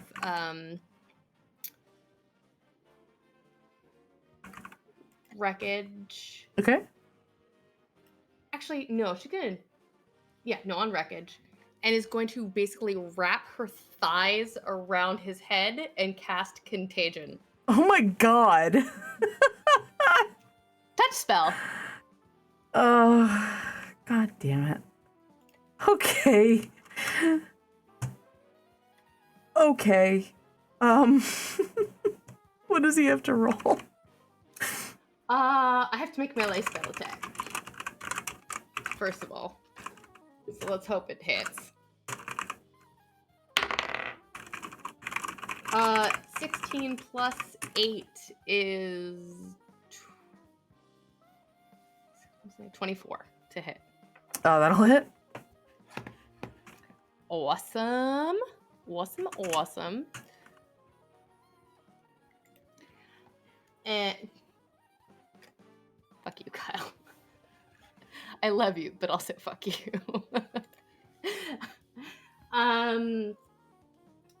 And I think we're gonna go with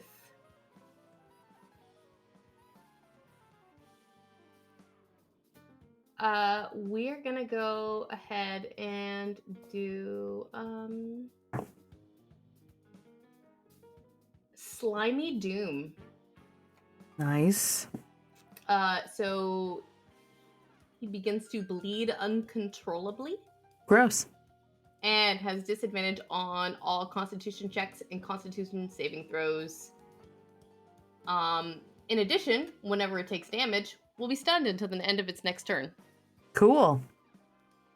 So it took damage or no? No, No? Okay. no, there's no damage with contagion. I just put very Awesome. interesting bits of Okay. issues. Anything else? That's gross. It's really gross. Nope, that's my turn. Okay. Oliette, you're up. And it'll be Slate and then Harland. Okie dokie.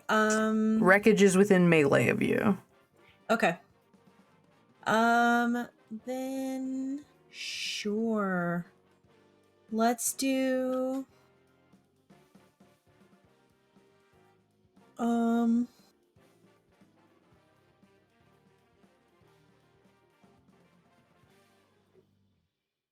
I'm to think of another story. Okay. None of my spells make any sense in this context. Let's see what that one is. Oh, okay. I'm gonna start telling the story of I'm gonna start telling the story of a very handsome gentleman who is not only mighty in stature, but stout of heart, a giant among men, if you will, and I need what's his name? Slate or wreckage? Okay. I need Wreckage to make a strength save. Okay.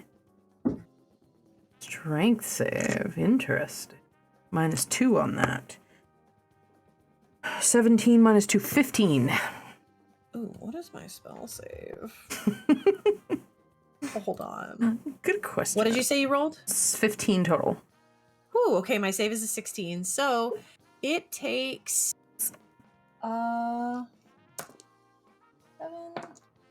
14 points of force damage and is knocked prone.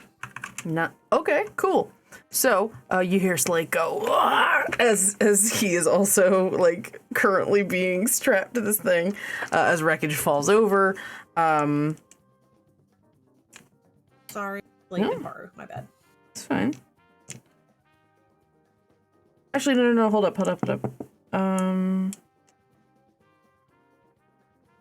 Let me look at something. He might be immune to prone because he has the tentacles. Yes, he is immune to prone. Sorry about that. Takes the force. He does take the force damage, and that doesn't feel great.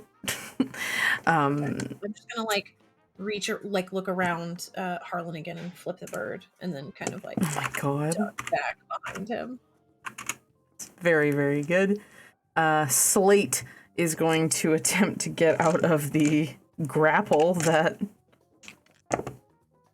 Yeah, so he sort of barks out a little bit, and there's this, like, sort of creaking sound as he tears one of the tentacles apart, and Wreckage is like, That was uncalled for. you know what else was uncalled for? Yeah, fucking your mother, I know, Steven. And Slate looks around and is like, oh shit, and like swings at the nearest person, which is gonna probably Second be action of the turn. oh, And he can't do is that. slowed. That's right. Okay, so he looks and he gets ready, but he does not take his action as he sort of stumbles a little bit through the tentacles trying to get to Oliette with his stein, but he's just okay. Teacher, give us homework. Both of them can roll saves against the Oh. slow effect. Okay. Because So we've got Wreckage rolls too low, and Slate rolls even lower.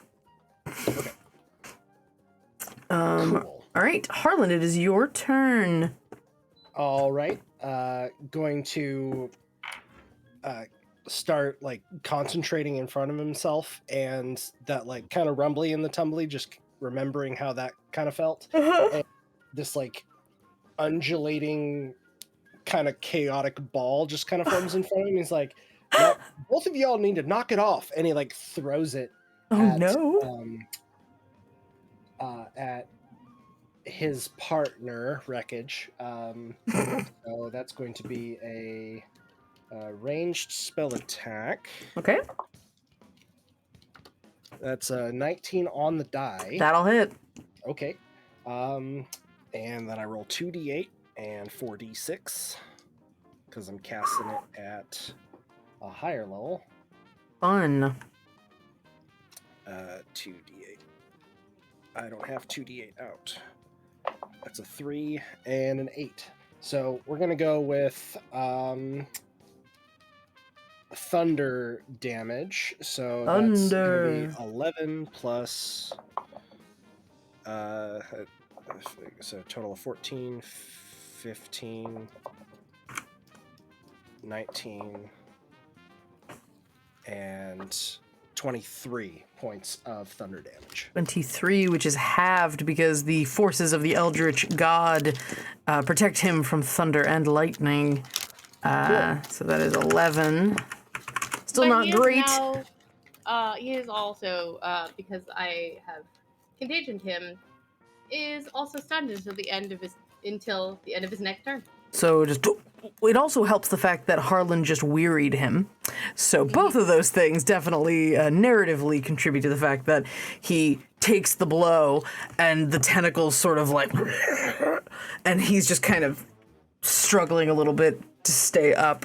It's kind of hard for him to be noticing anything at the moment. Ow. You look like you need to sit down. Maybe you should just cool it. No, he can't sit down. My mother's nowhere to be found. Shut up, Stephen. How are you talking with my legs around your mouth?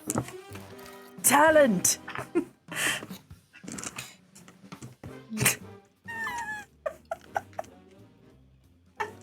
Chris's face just got me. I just Put put together the that. calculus in your head. Well, I just put together that she contagioned him basically with her undercarriage, which is. No, we all got it. That's why Kyle and I were like, gross. I was like, that just hit This is me. like not the best impression to make when. No, that's totally not how I meant. Oh my god. What game are we in, Tessa? That was- Everything turns dirty in this game. Who even knows anymore? Hey, Michael. Anyway, so where are we at? We have Wreckage is lolling about, Yeah, having some problems. Yeah, right.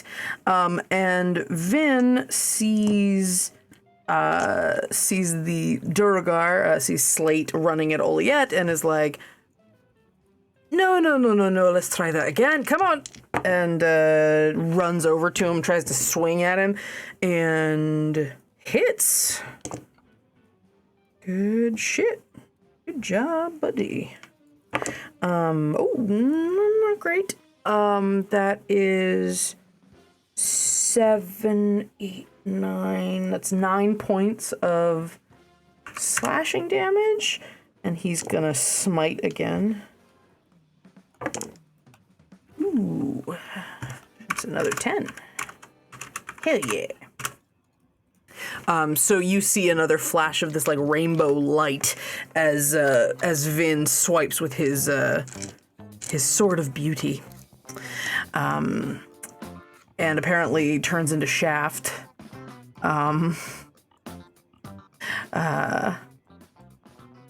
Okay, so that is Vin's turn. Devil Eye's dead. Paru, top of the round. Your turn. Actually, no, hold on one sec. The parrot throws another bottle at Harland. That's a 16 to hit. Yeah, that hits.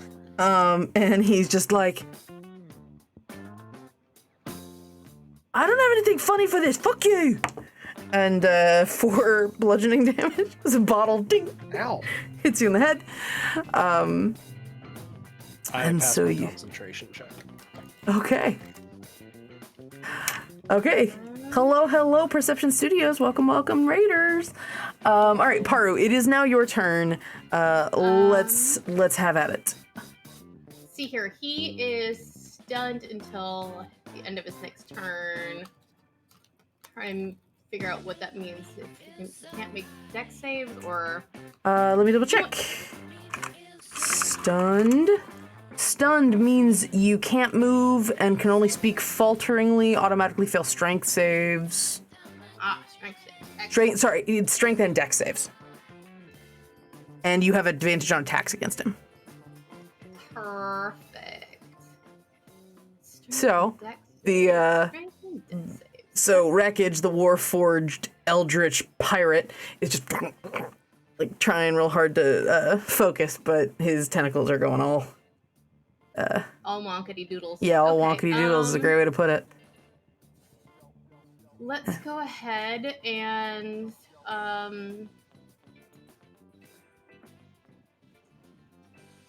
since he's already well, first he has to make a con save because I'm still in my form, so he Okay. automatically is going to take some necrotic damage. That's a disadvantage on the con save. Yes, he has disadvantage on I Constitution rolled saving 2 throws. ones, Excellent. so he definitely got a 1. Even though disadvantage, he definitely would have had the 1. So he is going to take 8 points of necrotic damage, Whew. Okay. and then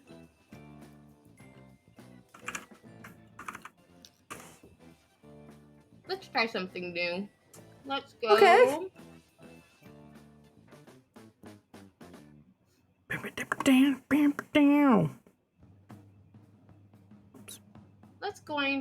Let's have him make another con save Okay. as I cast Blight. That's an 8. Excellent. He's super happy right now.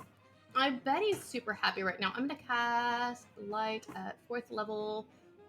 So that is 8d8. Everyone sees you do that, and it's like you're about to throw a chair at someone, and they're just like, whoa! So that is 30 Give him points the Blight! of 30 points of necrotic damage. 38? 30. 30. Cool. Yeah, that's how I feel too, guys. So, you reach out with this necrotic energy, kind of like seeps on the floorboards and like vines its way over to him, and it starts taking all of the organic tentacles that are sort of reaching out of the ground. It overtakes them, and they kind of shrivel and curl and dry up and die. And then the necrosis starts going up the Warforged, and any hint of light or energy or life force that is sort of leaking out of the cracks in his form start flickering as more of the necrosis takes over, and you watch as like his eyes, which are still out, I think. Are they still blinded? Or I don't know if he ever did the save to unblind himself before. He never did. I forgot Because about you it. blind Would it be okay Yeah. if I... Go ahead. It's fine, he didn't save. The eyes are black, but they almost get darker, and he is looking about as mortal as a Warforged can look when it comes to how he's looking.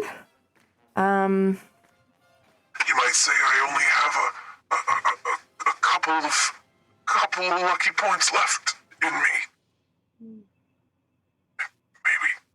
I don't have blood, but you'd say maybe I had 2 blood. That's what you get! I know, Stephen, I'm sorry. Oh, Tell don't worry, sorry he's to next. my mother. Why? She had a good time. Oh, you motherfucker! And he's Oh like, my was gonna say, god. it takes 2 to Amazing. tango. Amazing. She had a good time. this is a whole storyline that's not even in the show. It's a I'm whole... invested in Steven and Steven and I need to Wreckage. know. Okay, But so... look, from what I hear, it takes 2 to tango.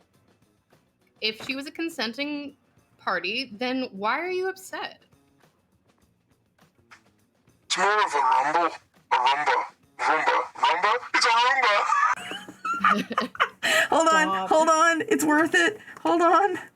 He goes, it's a Roomba. Matthew! Oh, sorry.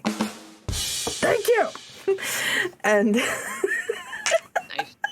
Oh, come on, it's a really good one. Anyway, Olean, it's your turn. Ooh, okay. Slate Woof. is just sort of starting to get out from the mess of tentacles that Wreckage has as he's on the floor. Okay. Sure. I'm going to I'm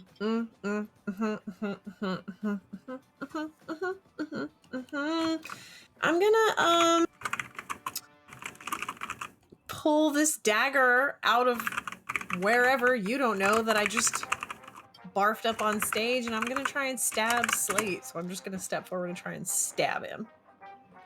Let's go outside of the box. Awesome. Hold on a sec. Oh god. I wasn't expecting you to actually use the dagger. Oh. Give me a second. Okay, I'm still gonna roll. That's fine. Unless I have to do something. Okay, that's No, it's fine. 18 on the die plus 6. Okay, cool. 24. The 18 on that definitely hits. So you sit there, or you attack, you stab at Slate with your dagger, and you hear a voice in your head as you hit with it. You just hear a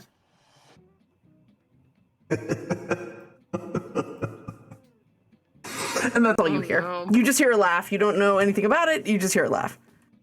Oh no. I didn't make this up. This is literally what the random item that you threw up was.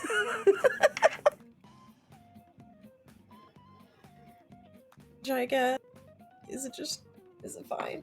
Oh, remember, Oh, Harland, you're still saying everything you're thinking out loud. That's still in effect. Just So one. that's 4 points of piercing damage. 4. Okay, cool. 4 heckin' points. He doesn't have any Was that the reactions, puke so dagger? nothing happens to you. What was that, Harland? Go ahead. Was that the puke dagger? Yep. Yes, it was. And then as a bonus action,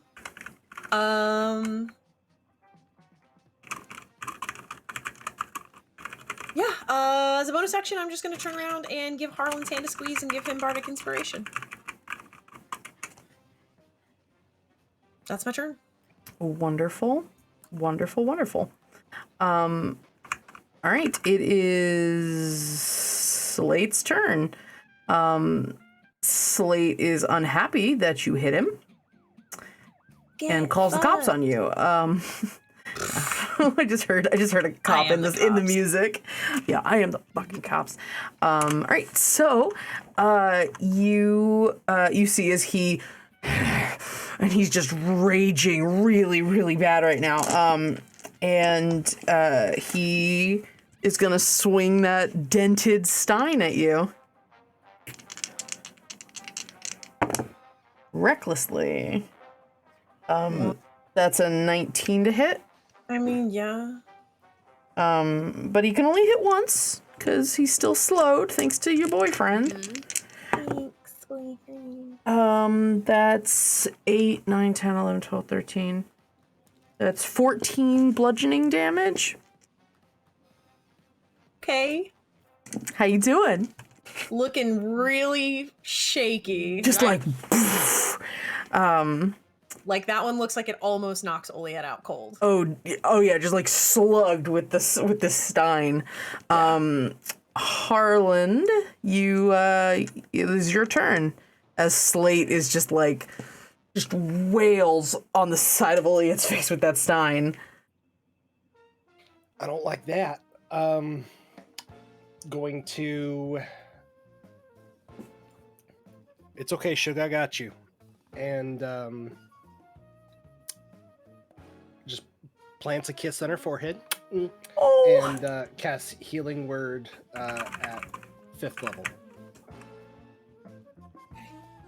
So that took care of that. That's 2, 5, 6, 10. It's 11 plus 3 is 14. So you get 14 points back. Nice. That's Not much. as much as he did. That like tripled my current HP. Almost.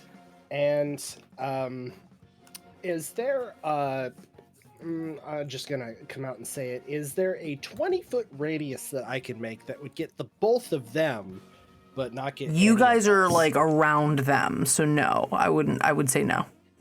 Everyone's in kind of tight quarters right now. That sucks. Why do we keep doing this? Theater of the mind? I don't know, because I don't prep maps. I was prepping other things today, Kyle. I'm sorry.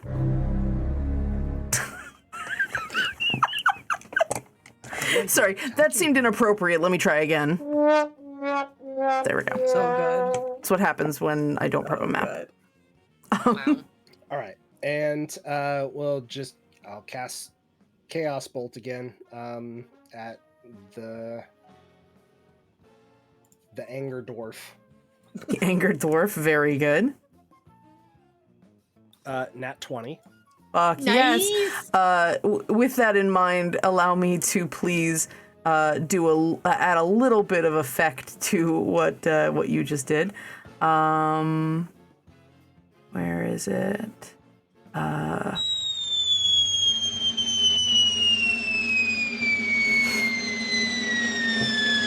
It's gonna take a second. There we go. Okay. So, Very Which is great. please, Because please.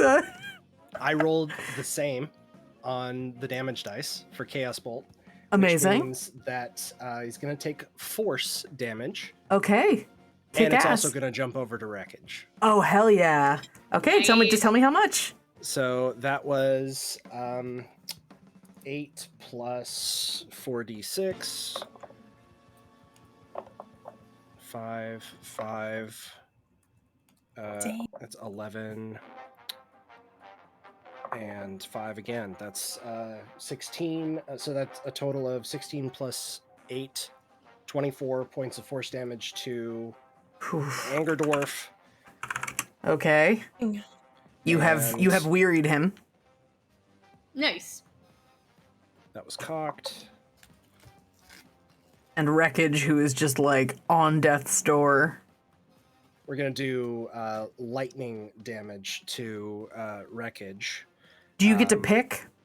Yes, I get to pick one. I'm of the two. reminding you that he's resistant to lightning and thunder. It's lightning and poison are my two choices. So Oh, that's fair. Okay. yeah, Better half than nothing. yeah. So Well, he'd probably still be resistant. It probably doesn't matter. 11, 14, 18. Immune to plus the poisoned condition, but not to poison damage. 29 points of lightning damage. That is 27 more points than you needed to kill Wreckage. So you just, it's weird. You release this lightning and you're just like, huh, his tentacles look a little damp.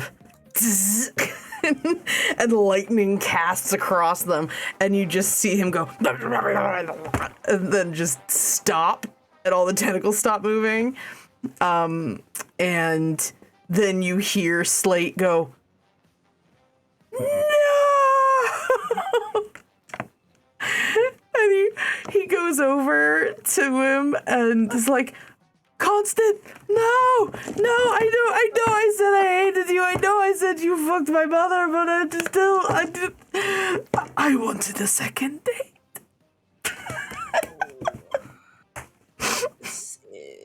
Do you want me to? I mean, I can like make him come back, and you can have a second date. We'll just send you to where he is. Don't worry about it. I'm like slurring my words, like trying to stay I upright. would like to make it clear that he's not fighting any of you right now. Like he's a little gonna shit talk him. inconsolable. Okay, fine. I'm not fighting. I can. No, animate that. Paru's fine. Paru was actually being helpful, but Oliet talking shit. I'm done. Oliet talking animate shit. that. That is really that helpful. And you. Slate's like, you mock our love, and he like just swings at you. He goes back into his rage, cause yeah, he was gonna not fight you. That's fine. It's cool. Sorry. It's fine. So Wreckage is done. Vin is like, so are we doing this? We're okay. We're not feeling bad. Okay, we're fighting. And he swings at him. That's 7 and 15. 15 just hits. So, buddy boy, I'm gonna roll his damage die. Oh, very nice. Very nice. That's 8 plus. He is gonna smite again, because fuck that shit. 8 plus 4, so yeah, that wasn't great. It was okay, so that's 12. 12 to Slate. Magical damage, though, so he does not have it. And Paru, you are up. Oliet, you are on deck. So, I'm obviously gonna get off of Wreckage because this is, I am sitting on top of a dead thing now. So Sorry. that's Kyle got me. no. Hey, I just had the worst in my brain right now. But I won't share it with the audience. Because I respect all of you too much for that. Thank you. You're welcome. Um, But I'm not too proud to not put it in our private chat. I don't know what I did. So beautiful.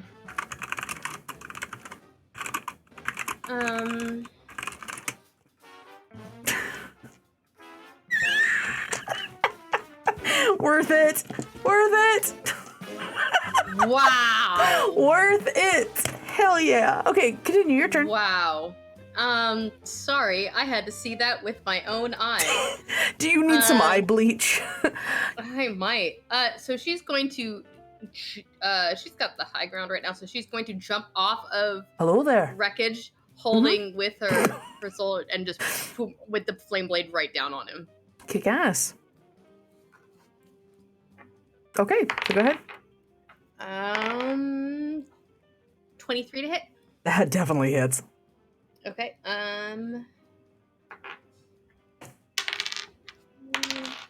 6, 11, 18 points of fire damage, and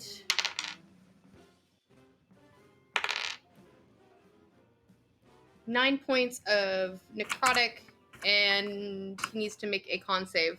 What was the first damage? It was 9 necrotic and 20. Was it 27? 18 points of 18. Whew. Slate And is then not he needs to doing make a con great. Still with disadvantage. Or was that wreckage? That was wreckage. Okay, that's 13. Okay. So then 11 more points of necrotic damage as Whew. my halo of spores go off. Oh, heck yeah. How much? 11 more. 11. Okay. Yeah, it's 2d6 right now because I'm. The little spores all land on him, and the only thing I can think of right now is that scene in Lilo and Stitch when all the mosquitoes landed on the alien guy. They're nuzzling me with their noses, because that's No, what it they're looks like there. as you see him howling in pain and like retching and disgust. He is so unsteady on his feet. You are very certain that a wind would blow him over. I didn't say a stiff wind because this is the game we're in today. So, all right, that is Oliette. The floor is yours with the assist. I will give Paru the hardcore assist on that one. Fuck. Going to. I love symbiotic energy. As you- gonna. Sorry, go ahead. Oliette, as you're getting ready, you see Amadine shouting out to you, and you see a little flicker. It's hard to kind of focus with the light right there, but you do see a little bit of like a rainbow slash as Amadine is using her quill to draw the door. Hurry up! Not to, rush you or anything. As you just see him in that, like, video game, fighter game, like, finish him sort of pose. Like, hardcore, it's just that. Okay. In They're my fictional. concussion haze, I'm starting to feel a little bad for this guy. It's fine, they're fictional. He'll come back. But also, you hit me twice on the same side of the face. It's not even even. Now it's going to take forever the swelling to go down. I'm just, like, going to stumble forward and stab him again. Okay. Yeah, that's what I'm going to do. Do it. All right. Yeah, that's a 22 to hit. 22 definitely hits. Nice. Okay. That's 5 points of piercing damage. That's 4 more than needed. As man, so close. yeah, he had 1 hit point left. As he just tell Constant that I as he hits the ground. And what are we supposed to tell him? first of all, I just want What you are we all to supposed to realize tell his him? name was Constant Wreckage. Nice. Second of all, No wonder. third of all, Matthew comes out with his microphone. Okay, everybody give a hand for our contestants. Cause hand as he tries to clap with his microphone and his hook. Not now, Elliot. And he looks back and goes, well, that's all we have for tonight. Thank you so much for joining us for tonight's events, I guess. But don't forget that when the seas are rough, the only things you can rely on are your own is the gun at your side, and I don't know how to end this. I'm sorry. A lot happened. It's a romance show, right? Yeah. Just And he puts his whisper. What they want, romance, right? Kiss me. Me? No, not. I said Vin. Not. Oh, I thought you said him. No. Vin. Okay. All right. He, with the level of frantic awkwardness you would imagine from like a teenage boy, I'm being a dork, he just drops the sword and just like dips you, and then there's just and so Vin dips you, and he's like, fine, we'll just give him a show, and he kisses you, and everyone's like, hold on, everyone's like, ooh, ooh, and then there's applause, and hey, gotta love the unexpected twist endings. But welcome, thank you everybody for joining us, and we'll see you next time on, and everyone joins in, the whole crowd, the truest booty, yay, and everybody claps. And Amadeen's like, now please. And you all rush towards the exit, rush towards the new exit that has been created in the area. And Harland, one more bottle hits you on the way out. Right? Don't let it. Oh, fuck you. Fucking racist. Fuck. I'm sorry for offending you, Mr. Parrot, sir. Mr. Parrot is my father. I'm sorry for offending your father. like in the face to just like push him away as we're trying to make our way. Yeah, like get I have a headache. Like I don't have time for this. And you like push him away. So Amadeen swings the door open, Malfrida runs through, Beza runs through, Amadeen is waiting for everybody to go through before her, and you go boom, boom, boom, boom, boom, boom, boom, through the door. That's too many fooms, but whatever. And and you escape into whatever is next. Hopefully something more relaxing. As I am out of spells. Yes. And you find yourselves in a different vibe. Please, thank you.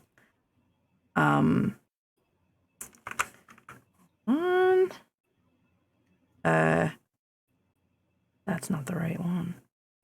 You find yourselves in a area that is it's almost hexagonal, and there are pillars on each of the vertices of the hexagon, and there's just this moment of like, it's quiet, there's no one here. Oh, okay, thank God, not some fucking nonsense. And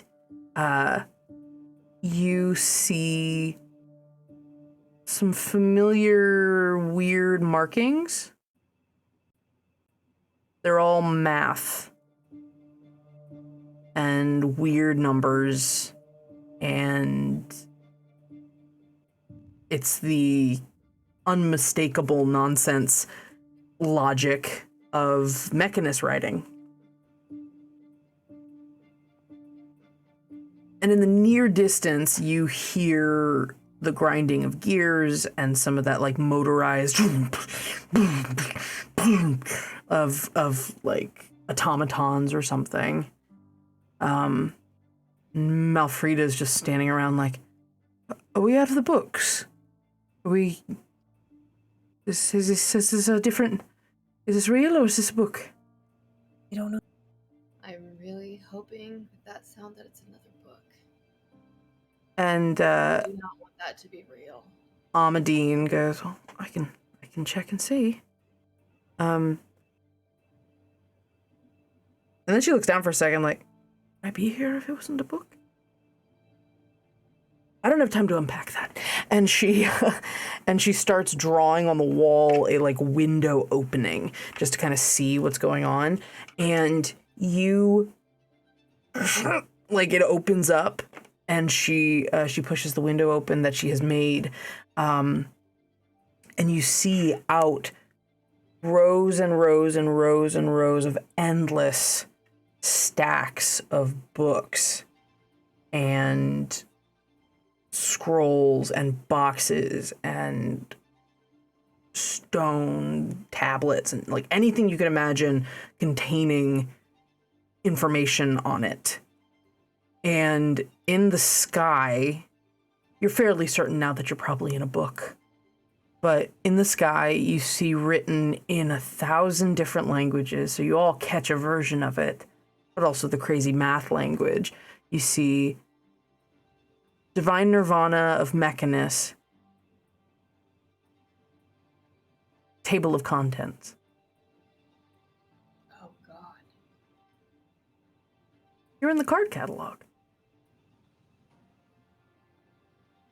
Or the Mechanus Authority,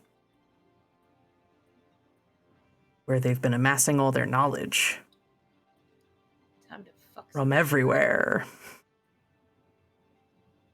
This is not a good place for her to be able to get to. Yeah. Who is Haru? Yeah. Yes. You walk forward a little bit to glance up through the window, and you hear a swish.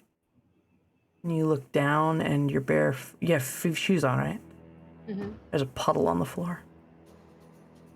Oh no. This is not good. Is it ink? No. Looks like salt God. water, though. She's here. Or she was here very recently. We need to rest before we do anything. We need to find a safe place somewhere in here to stop for a second before we do anything. Yep. Not gonna let her almost get me twice. Okay. Not gonna let her get any of us. And everybody kind of nods.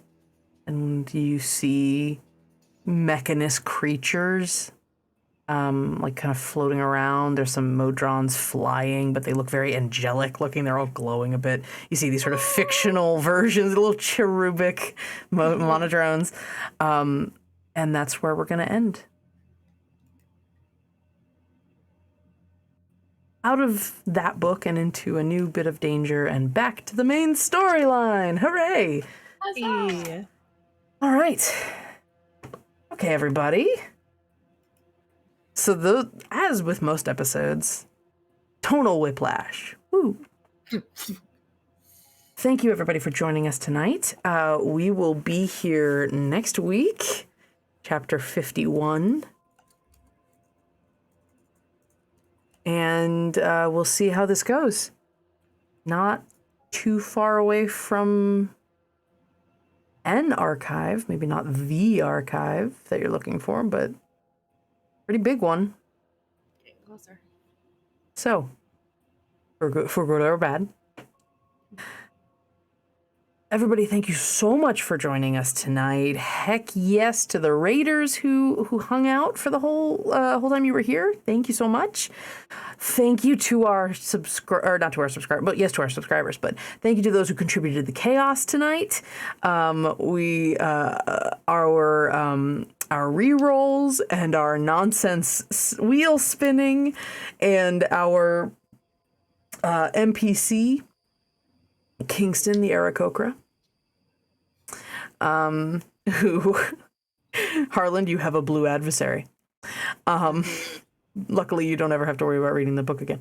And in case anyone was curious, thank you so much to my Discover RPG viewers who helped me build my pirate dating game.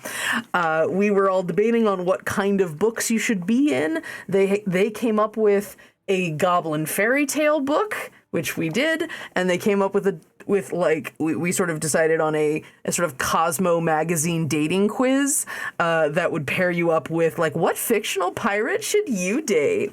And so I thought that was pretty funny that they decided to take you out. So yeah, thank you guys so much for your ideas and for your for the questions you helped me put together.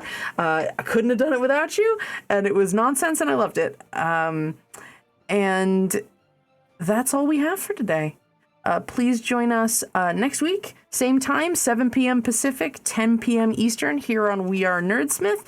If you would like, you can follow us on Twitter, and you'll get heads up when we go live for things like this.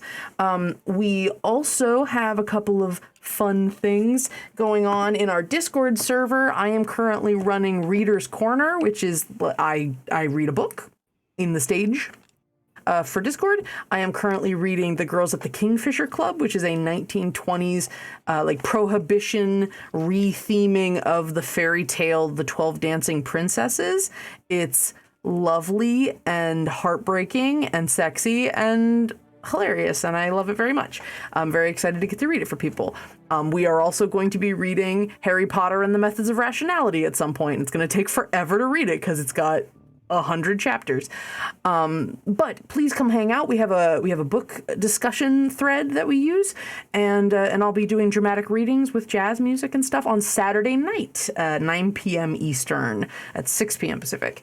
And then on Mondays, 6 p.m. Pacific, 9 p.m. Eastern, I am here for Discover RPG on Mondays, where we do D&D prep for this game, for a pirate carnival game that I run, and for Might Club, which is my massive game that I run with over 15 players, I believe. Because you're a mad woman. Because I'm a mad woman. It's working out fine. All right, so everybody please give it up for our sponsors, World Anvil, Die Hard Dice, and Hero Forge, which we are an affiliate of. Don't forget that if you use the code Dice Dragons on Die Hard Dice, you'll get 10% off your purchase. And this month we're talking about the Sapphire with Gold dice set. Very, very pretty. Dice Dragons, for the holidays, you get 15% off your purchase with the code. So please take a look and do that. Show them some love. And you guys are amazing. We are getting support directly from Die Hard Dice as a Dice affiliate. So you guys buy dice and you're helping support the network, and we really, really appreciate that. Thank you so much. And again, if you like what you're watching, please consider following and or supporting us on Patreon. We do free updates as well as Patreon exclusive stuff. So even if you're just following us, you're helping support the network and see what we got. Everyone have a wonderful rest of your evening, a wonderful rest of your week. Thank you so much for playing in my nonsense, my friends. And as always, please do us a favor and be good to each other. See you all next week, and enjoy the intro/outro. We love you very much. To be continued, Chapter 51. Bye-bye.